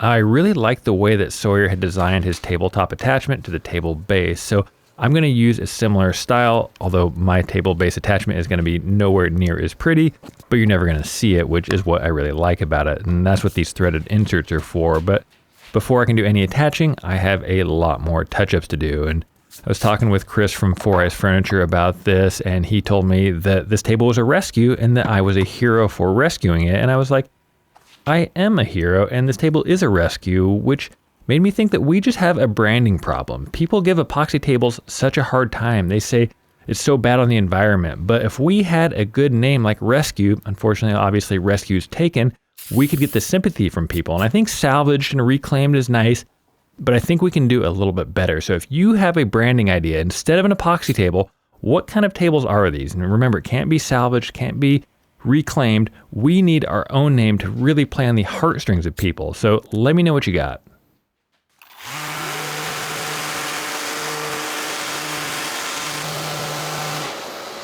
Did you catch the signature Scott wrap-up shot right there? Pretty good, right? But we had so much more sanding. Trust me, you did not want to watch that. And in between the sanding, I got out the 1/8 inch roundover bit, which is just my go-to for almost all my tables. I like to have this little 1/8 inch roundover that lives in this trim router. but there is a little bit of tear out, so I come back with my sanding glove and just smooth it out.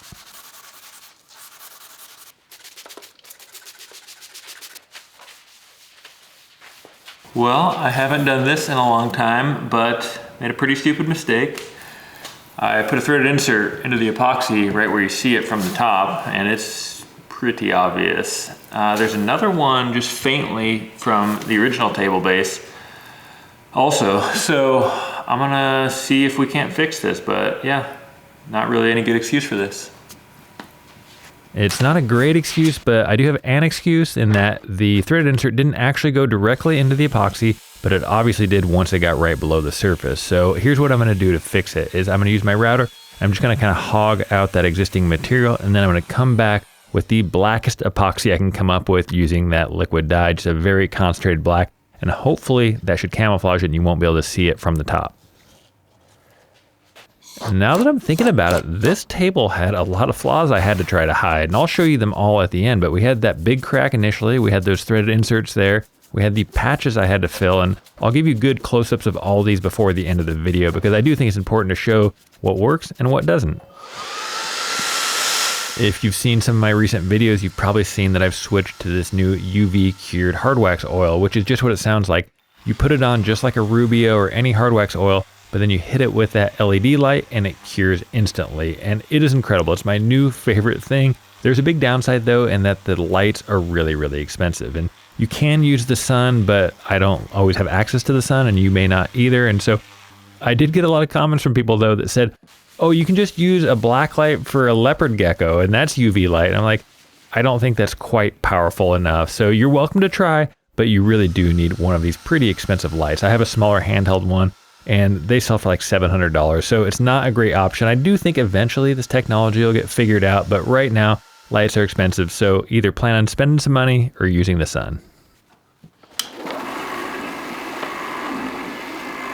If any of you have wondered through the process of why I have gone to such lengths to salvage or rescue this particular piece of wood, I hope this makes sense for you now, because this might be the prettiest piece of wood that I've ever had. I've had nicer pieces of wood and fancier pieces of wood and more expensive pieces of wood, but I've never had a piece with this much color and character and design and just uniqueness to it that I think is absolutely incredible. I rarely have a piece of furniture that leaves my shop that I have a hard time letting go, but this will definitely be one of them. This is N3 Nano, and if you haven't heard of it before, it's basically a wood enhancement product. It will make it look better and perform better. It's basically like if you combine the little blue pill with Botox. It is the best of both worlds, but I think there's a bit of a misconception about where it can be used. People think it's only for new wood high-end construction, where I found it does an incredible job, maybe even a more impactful job on old weathered furniture. If you get some old piece of furniture on Facebook Marketplace, you can apply 2 or 3 coats of this and make it look like new.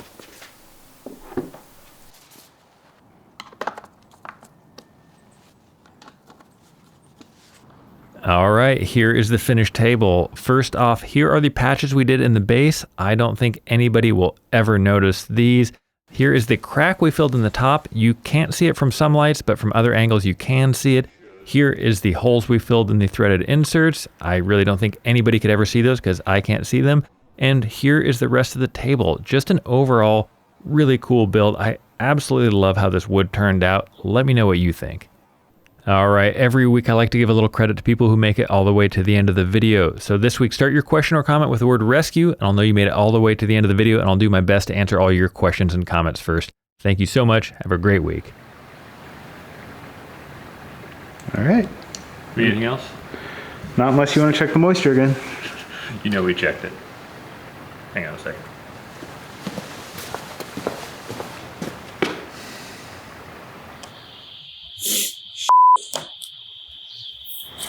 We're good.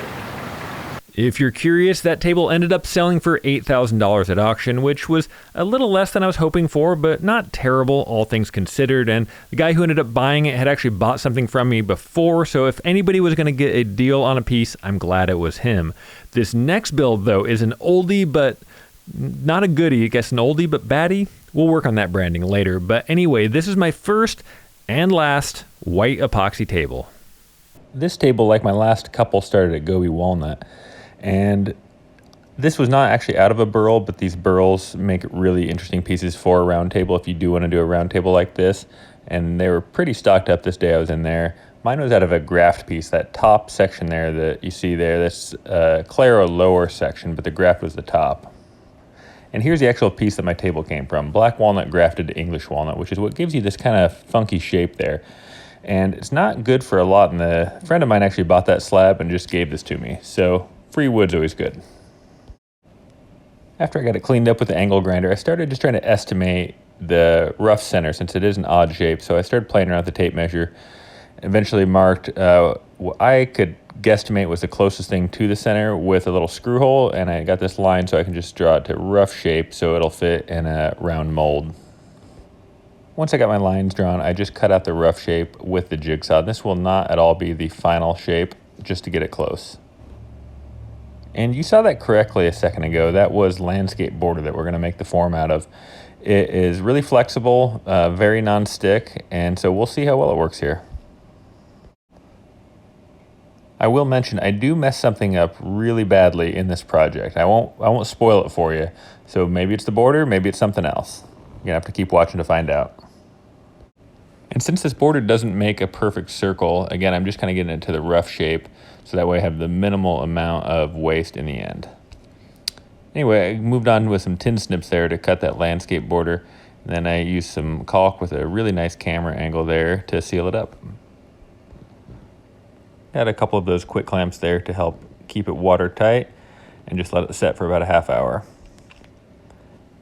My original plan was just to use the single slab in the middle and use the rest epoxy, and it just didn't seem like enough, so I had these other slabs laying around that I decided to cut the graft piece off of them.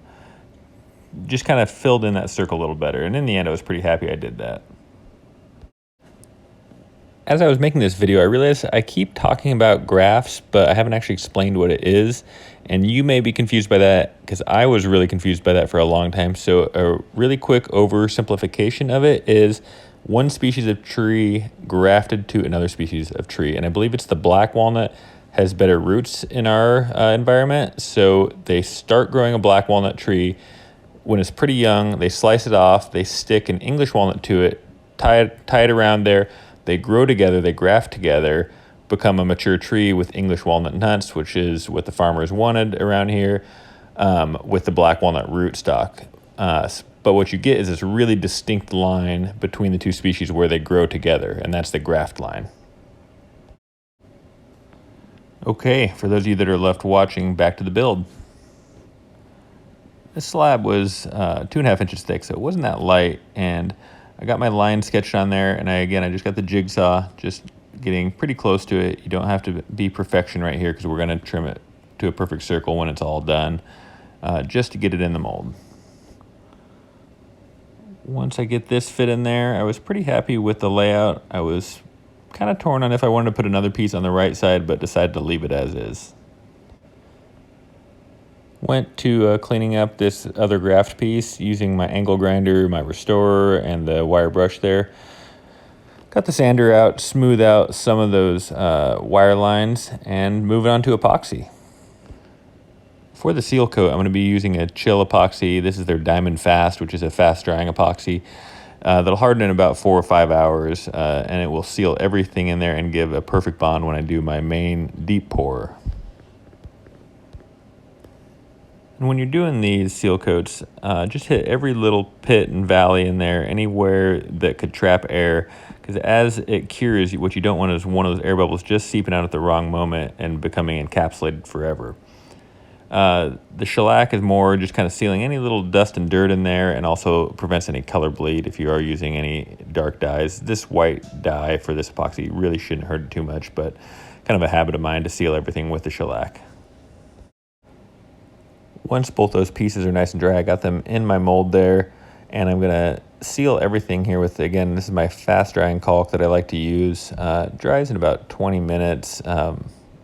I do recommend giving it about a day between first putting it down and doing the deep pour though. Moving on, just scuffing up that epoxy coat there. The restorer made actually really quick work if you have a big flat area with the nylon wheel to make sure we get a really, really good bond between the main epoxy pour and the epoxy that I sealed the slab with. After I get it all good and vacuumed, I like to come back with a microfiber towel, and that'll get the last little bits of dust that vacuum just more pushed around than sucked up. And here I'm using an aerosol mold release. I'm not a huge fan of this one. You see how airborne it gets, which can really contaminate your slabs if you have them in the same room. So if you do use this, move your slabs, anything else that's going to get epoxy on it, out of the room. Otherwise it could compromise the bond. I will show you an alternative to the aerosol later in the video though. Since this was a round table with a really funky looking slab, I didn't have a great way to estimate the volume. So what I did was get the total volume if there was no wood in it, and then just made my best guess on how much epoxy would be needed. I personally like to mix 1 bucket of the resin, then the hardener, and then the rest of the resin on top of it to help get the most complete mixing. If you've been told something else by a manufacturer, I'd love to hear in the comments below though, because that's just kind of my own gut intuition. I wanted to do a white table, and I wanted really white. And this is a pretty potent dye here. This is an eco-epoxy white dye, but I added quite a bit to it. And I just kept adding, really wanted a pretty bright white. My mixing style has evolved as I've done more of these tables. I used to just go in there on high and mix it as fast and as frothy as I could, but you're really inducing more and more bubbles, and you don't want to add any more than you have to. So keep it on low, just go nice and slow. Moving on to making the dam portion of this, and all I'm doing here is giving a slight barrier that when I fill the epoxy all the way up, it won't flow over the entire table, which will just save me a couple liters of epoxy. You may be noticing the other small pieces of wood that aren't quite as tall as these main slabs, and I'm putting those in there to give my legs, my table base, something to mount to when it's all said and done. I don't really like drilling into the epoxy, so I filled those in to help give me something to mount to. Here's a tip that the polymers guys turned me on to is let your bucket sit for about 15-20 minutes and let all these micro bubbles pop themselves before you pour it in. You've probably seen a lot of social media videos where guys just splash the epoxy in there, and it does make a cool effect, but there's no need for it, and you're just giving yourself more of a chance for some tiny bubbles to form in that splashing. So I try to go just as nice and easy as you can. All these little epoxy tips I'm giving on the mixing on low and letting the bucket sit for 10 minutes and pouring slow, those aren't specific to the chill epoxy. This is a good practice with any epoxy you're doing, especially these deep pour epoxies. You can see here this 12 liters didn't really fill nearly as much as I was hoping for, so it'll take probably about twice this much epoxy when it's all said and done. I didn't need to wait 2 weeks, but I got a little sidetracked with other projects, so it took me about 2 weeks before I could come back for the second pour. Here's a little time lapse of watching those bubbles pop, just to give you an idea of how many actually disappear in that 10 minutes. A little bit more of a splash than I was hoping for. I told you guys to go a little bit slower, but sometimes it's hard with a heavy bucket. But kind of a satisfying pouring montage here, so enjoy that for the next couple seconds.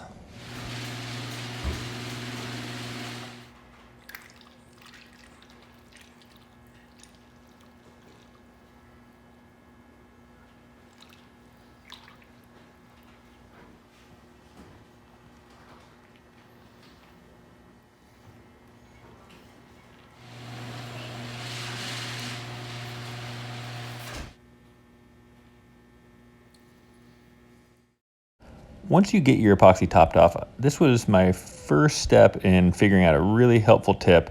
You don't need to use gloves. You actually shouldn't use your fingers in gloves. What works a lot better is a disposable brush. And what you're doing is you're just brushing it into every tiny nook and cranny. And here I'm using the gloves, but a brush works much better. And what that does is it stops the tiny bubbles from clinging to the sides, because that's where you're going to get most of them. They just kind of tend to hold on to the side. So this will really minimize that.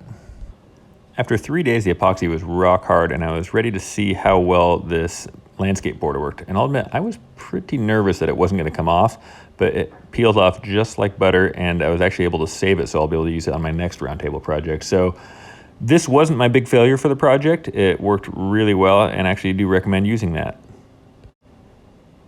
Here's my Lee Nielsen chisel plane using to peel off this caulk. It's not great for planer blades to go through, so they prefer it if I can get as much of this off as I can before I take it to my industrial shop. It was held down pretty tight, and it actually wasn't the epoxy that was sticking, it was that caulk from the edge that was sticking. So I had to use the pry bar in there and then the wood wedges. But once I got it freed from the caulk, it came right up really nice. And now that I got it free, I'm going to take this and a couple other smaller projects up to Creative Woodworking in Portland, an industrial shop. I like giving them a plug here. They're not paying me or anything. They're just really nice people. They're nice enough to let me rent some time out on their big industrial tools, which saves me days of work just to pay them for a half hour. And after just a handful of passes, we got it nice and smoothed out. Coming home to do my first round of epoxy touch-ups. And there weren't very many. There were these little bug pits that took a little bit of addressing, but overall not much in the way of tiny pits to fill. And most of that was using that glove trick, or the brush trick as it should have been. Oh, and I promised a really good screw up, so here it is. You guys should enjoy this one. It was pretty dumb. Basically, my idea was to mount my Festool router to my Festool track there, which it does go on, and go around in a circle, and it would cut a perfect circle. You'll see the problem I ran into here in a second, though. So this Festool attachment is to go up and down the track, and you guys can and should make fun of me for this because it's not meant to stay in one place. And so what you see there is it starts to work down the track as it's supposed to. I don't know why I thought I could hold it on there secure enough, but we put this huge gouge in the underside of my table, which I did come up with a solution for. And in the end, it actually turned out pretty good. But here's a bad fix to an even worse idea. So now that I got it on there more or less secure, I made a pass about half the depth, and that'll allow me to come and trim the rest of it with my jigsaw, and then eventually a flush trim bit. So if you ever have a mess up in your shop, know that you're not alone. I'll show you how I fixed it, which in the end, it actually turned out pretty good. But again, here I'm just using the jigsaw to cut close up to the line, and then we'll cut it absolutely flush with a flush trim router bit. And normally I wouldn't do this on a router table like I'm going to. I would just do it in the handheld router, but since I did have that area that I screwed up, I didn't want it to catch the wrong track and make the project even worse. And you can see there I lied a second ago. It's not nearly half the depth of it. It's only about a quarter of the way down. And like I say, I wouldn't normally go with this technique because I would be a little bit worried of kind of bending the bit with this thick table, but just going nice and slow, trying to go really, really easy on it. And overall, I got pretty much a perfect edge on this.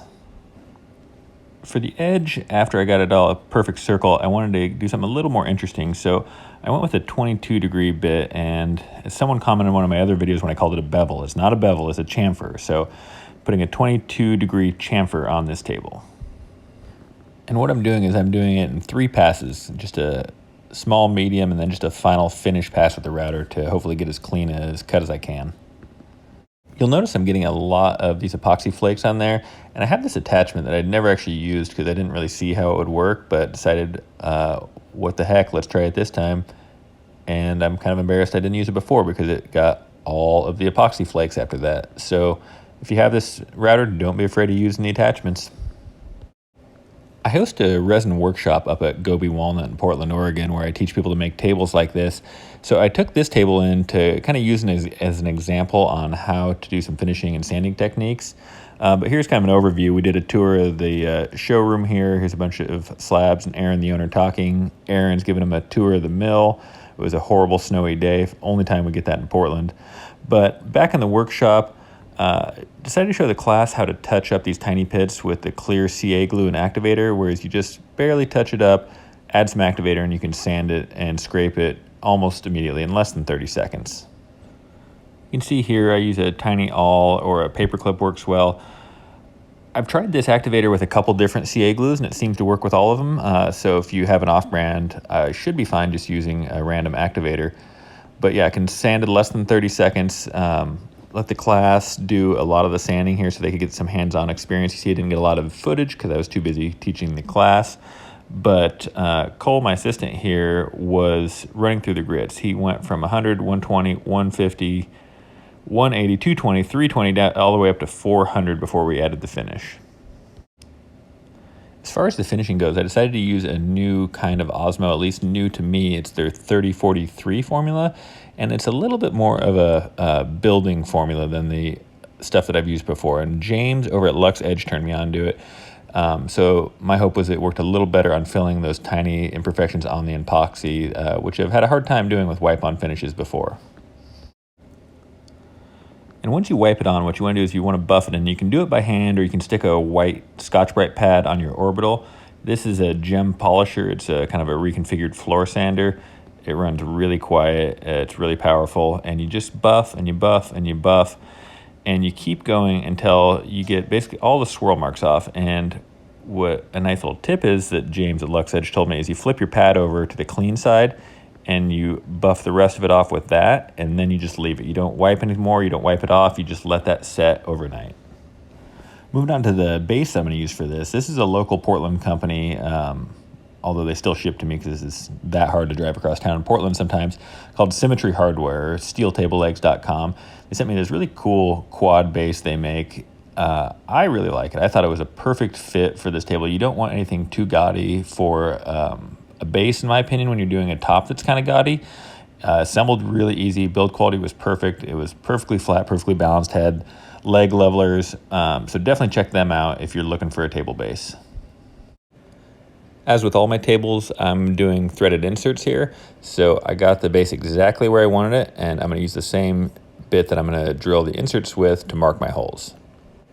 A couple tips I can give from experience is use your drill on low and use one of these collars if you have it. If you use it on high and just use tape or don't use a collar, I've run this all the way through a table more times than I care to admit.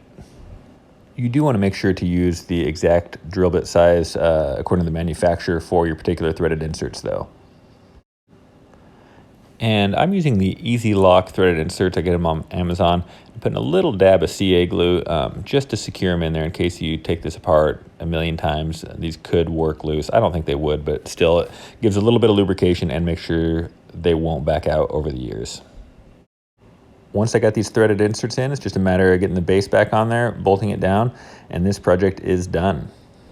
So despite being in the disaster compilation, at this point, I think it looks pretty cool. It's exactly what I was hoping for, but the reason it's in this compilation is I ended up selling this to a woman in Hawaii, and about a year after I shipped it over to her, I got a call, and I almost knew immediately why she was calling. She said that she just now got to her house in Hawaii and the table had been in the box the whole time, and I already knew what had happened. I actually finished her sentence for her. I said, "Did it turn yellow?" And she's like, "Yeah, really bad." And I knew this because after building this table, I'd done some white epoxy samples that all turned yellow. So I immediately said, I'm so sorry. Do you want your money back? Do you want a new table? How can I make this right?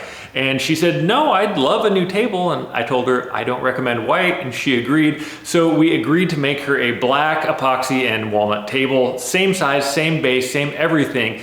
Except this one hopefully will stay the color that it started. So that is what the redemption build for this one is going to be, a black epoxy round walnut table. I normally don't like to say bad things about specific companies here. I try to keep everything pretty positive, but I do want to prevent people from making the same mistake I made. So I will say that was the Polymers Chill epoxy. It was the Chill 2. They are really nice people, and their epoxy is generally a pretty good quality, except it yellows terribly bad. And to show that I'm not just trying to support the brand that supports me, Liquid Glass, I've had much better results also with Ecopoxy and Liquid Glass in terms of not yellowing. That said, any epoxy can yellow, even those art resins that say they won't yellow. I've called them, I've talked to their engineers, and they say, oh yeah, they can yellow eventually. So any epoxy can tint kind of an amber yellow eventually. Anyway, onto this build. I am using the Big Daddy bit, which my router is probably a little underpowered for it. You have to go really, really slow. It's got 6 flutes, so I don't know that it's actually an ideal bit for a router table. It is really, really sharp. I believe it's made from cobalt, which is even harder than tungsten. I think if you have any engineers out there, feel free to correct me. Also note how much shavings are piled up there because I changed my dust collection from the start of this video to the end of the video, and you'll see how amazingly better it was by the end of the video. I've made a few round tables so far, and I finally feel like I'm pretty good at making these molds. What I do is I make a slightly oversized mold from this melamine, cutting it about 1 inch bigger than the final size of my table, and I use the same circle jig that I used to cut my table.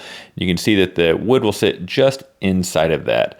I wanted to have a couple accent pieces, and I had this horrible lumber storage, which I showed in a video a couple weeks ago. So luckily for me, I could just cut off the piece I needed. This was from a sister slab, so I knew the color would match, but I didn't have to unstack the whole pile just to get this little piece. So that was kind of nice. Since I'll be cutting another perfect circle after the epoxy's poured, you don't need to be completely surgical about cutting on that line. You just want it to sit roughly inside the mold. This slab is pretty wide and it has a lot of figure, and one of these corners was lifted, which means the slab was slightly twisted or cupped. It's kind of hard to know on a round slab exactly what the movement was, but I've done this little trick in the past because the slab was already 1 3/4 and I didn't want to end up much smaller than that. So I was going to embrace the epoxy aspect of this, and so I was going to kind of contour and carve down that raised lip to kind of accentuate it because it'll fill with resin, and that way I can keep the same slab thickness and get some kind of interesting side profile with that resin on the side. I normally don't like trying to fake live edges and natural movements like this. If you do, try to follow the grain lines. That's really the best way, and it will never look completely natural, and this was the best that I could do. I didn't love how I did it in the end. I still would have done it, but I would have probably not made such jagged kind of up and downs. I would have kept it more of a smooth, thin side profile, but this is a trick you can use if you really need to maximize the thickness of your table and you have a slight cupping or twisting. I first tried this landscape border on that white resin round table, and I really didn't expect it to work as well as it did, but this is the perfect material for the sides of these round tables. It is very flexible. It is completely non-stick. You can use the same border over and over again. I actually still have the border from that white table. The problem was it wasn't quite big enough for this table. I do countersink some screws in there, run a bead of caulk, and it is perfectly watertight. Well, almost watertight. I'll show you how we had a little bit of a leak later on.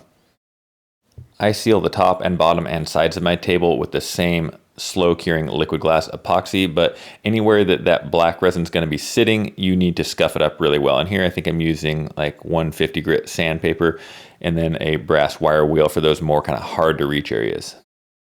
The mold release spray that I use a lot is very, very airborne. So you want to make sure to cover any of the wood that is going to be getting that epoxy, because if any of that airborne mold release lands on your wood, that epoxy is not going to stick to it, which is exactly the opposite of what we want. So that is why I make sure to cover all the wood that I'm going to be using anytime soon. Before COVID hit, I was hosting these resin workshops up at Gobi Walnut every couple months, and since COVID hit, I haven't been able to host anymore. This was the last one we had scheduled. This was in June, so we had to do kind of a socially distanced resin workshop, which was great. Everybody wore their masks. We only had 10 of the 20 people that were able to show up, which was kind of a bummer. There's Andre fixing a small leak we had. Maybe I'll make a video on how to stop an epoxy leak eventually. There's Brittany from Good Wood. She's doing some really cool stuff. If you want to check her out. Anyway, I will be doing more of these in the future. If you want to know when that's going to be, go to my website, sign up for my email list, because that's where I will make all those announcements first. After having all that free help, it's kind of a bummer to be back at my house working alone, but you do what you got to do. Here was about a week later, forgot a couple screws, but you can see just how easy that landscape border comes apart from the epoxy. If there's any part of this process that doesn't make sense to you or that I might have kind of rushed through, first off, I have a video for pretty much every possible aspect of resin table making, but I won't insist that you go watch all 50 of the videos that I've made. So feel free to ask me a question. I'm really good about responding to basically every single one of those questions below. The only thing I ask is that if you get something out of this, if you like the answer that I give you, hit that little subscribe button. That's what enables me to keep making more content just like this. The way that I cut these circles is I use the circle jig and a spiral router bit, and what I do is I make a few shallow passes going only about a 1/2 inch deep. And one reason I don't go all the way is because first of all, the router bit isn't quite long enough, and second of all, you might have some blowout tear out if you go all the way through the back. So I cut this about a 1/2 inch deep. What making that first plunge cut does is enables this bearing to ride against something perfectly round. And you can see that I'm taking these shallow passes, so it's not perfectly round just yet. I had to go around a couple times, otherwise it would burn a little bit. But also take note of this dust collection. There is not a single chip or epoxy shred that is going on the table. Every single bit went right into the dust collection, which was pretty awesome. The client wanted the same 22-degree chamfer that they had on that white round table, so I actually have the exact same bit that I used. It's about a 1-inch cutting depth, 22.5 degrees, made from carbide. It is really a pretty quality bit. You do have to make a few shallow passes. I should have hooked up the dust collection. You can see what a mess I made. I can't actually remember why I didn't hook up the dust collection for this, but it does work really well on these Festool routers. It has a little shroud that even goes around and catches probably about 80 to 90% of the chips, which is pretty good for a The client also absolutely loved the legs that were on the last table, so they wanted the exact same ones. I didn't ask her to ship the table back. I told her she could keep that white round table or dispose of it or donate it or whatever she wanted to do, but I was going to supply her with a new set of legs, which I got from Symmetry Hardware. And I'll give you a little bit of a spoiler. That shipping company lost the legs, the crate, they broke the crate. I'll show pictures at the end of this shattered crate, and the legs didn't arrive, but she had actually kept the same legs from Symmetry Hardware, and they were able to bolt right up because apparently they are that consistent with their fabrication. So thanks to Symmetry Hardware for being so consistent with the legs, because only 2 pieces of this round table leg showed up and the center section was not there. So pretty lucky break for us that the consistency was there with Symmetry Hardware. As you saw earlier, this slab was slightly twisted and it is going to Hawaii, which is a different climate. So I really wanted to ensure this table stays perfectly flat. So I used these steel C-channels from Concept 13, which I actually did not use on that white round table. So they are a really good quality C-channel. I used to make my own and I find it's easier now just to order from them because they come powder coated, they come with the slots, and it saves me about a day's work having to make my own.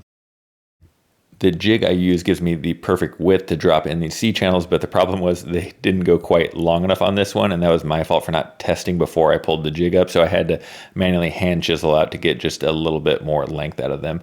But again, these are from Concept 13, really high quality. They offer a discount code to all my viewers. There will be a link to that in the video description below. I don't get anything from it. They are just really nice and really cool supporters of my channel, so feel free to hit them up for your own C-channels with that discount code. They also sell the same threaded inserts I use. They are up in Canada, which makes getting these a little bit harder, so I will include an Amazon alternative, and I don't think they're quite as good of a threaded insert, but they are much easier to get. If you have any questions about how to properly attach a table base, I have a full video and blog that I will include links in the video description on exactly how you should attach your table bases, especially these steel table bases like this, because you don't want to just bolt them down tight. You need to allow that wood room to move. And I have a detailed description in the blog and the video on exactly how to do that. After I got the base mounted on there, I went on to the finish sanding, which takes hours and hours and hours. I'll save you that by only having to watch a few seconds of it, but it is a pretty lengthy process. Again, I have a blog on the sanding process I do, as well as videos on this finishing process, which I have been using Rubio Monocoat for the last several months. Been loving it, much more durable than the Osmo, and that client doesn't even realize that their last table was Osmo and was not going to be quite as durable, so they made out a lot better with a bigger, cooler slab with a more durable finish. I always make sure to add links to everything in the video description below. I first thought that I might be kind of spamming people by adding these links because they're affiliate links and I get paid for it and it's great, but it's not a ton of money. It's, like 1 or 2% of all the sales, but in the end, it can actually make a little bit of a difference. And one of the things I've found is people love the links because they want to know exactly what I'm using. They're afraid of buying the wrong Rubio, buying the wrong photography light. And so I am happy to add all those links because I get paid for it, which who doesn't like getting paid for something? And apparently you guys like knowing exactly what to buy. So there will be links to this finish, the photography light, even those gloves I use, everything in the description below.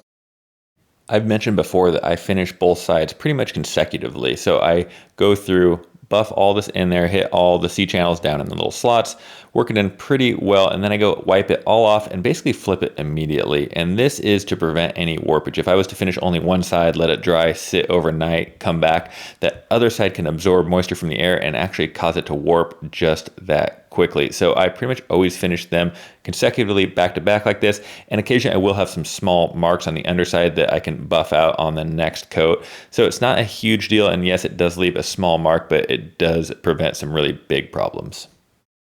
This gem buffer is really, really nice. It is really heavy. It runs very quiet. It's actually technically a sander and a buffer. I don't think it's completely necessary for applying Rubio. I do think it was necessary for applying the Osmo. So if you don't have this buffer and you don't want to spend $300 or $500 for the one with a shroud, you don't have to have it just to apply this Rubio. One of the rules for attaching these C-channels and your legs is you don't want those bolts to be super tight. You want them to be just snug. So when that wood moves about 1/8 of an inch over the course of a year, it won't crack the wood. It will just slide under those bolts.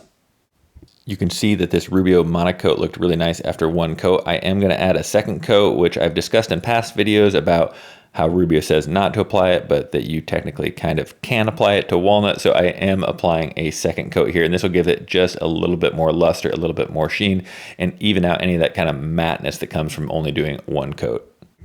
I have to apologize because I didn't really get any great photos of that side that I contoured down and let the epoxy flow under, but here are the photos I did get. I am really happy with how this table turned out. My client will be sharing some photos of the tables in their space, so if you want to follow my Instagram, I will post some of those side profile pictures so you can see how that side profile kind of contour worked out in the end.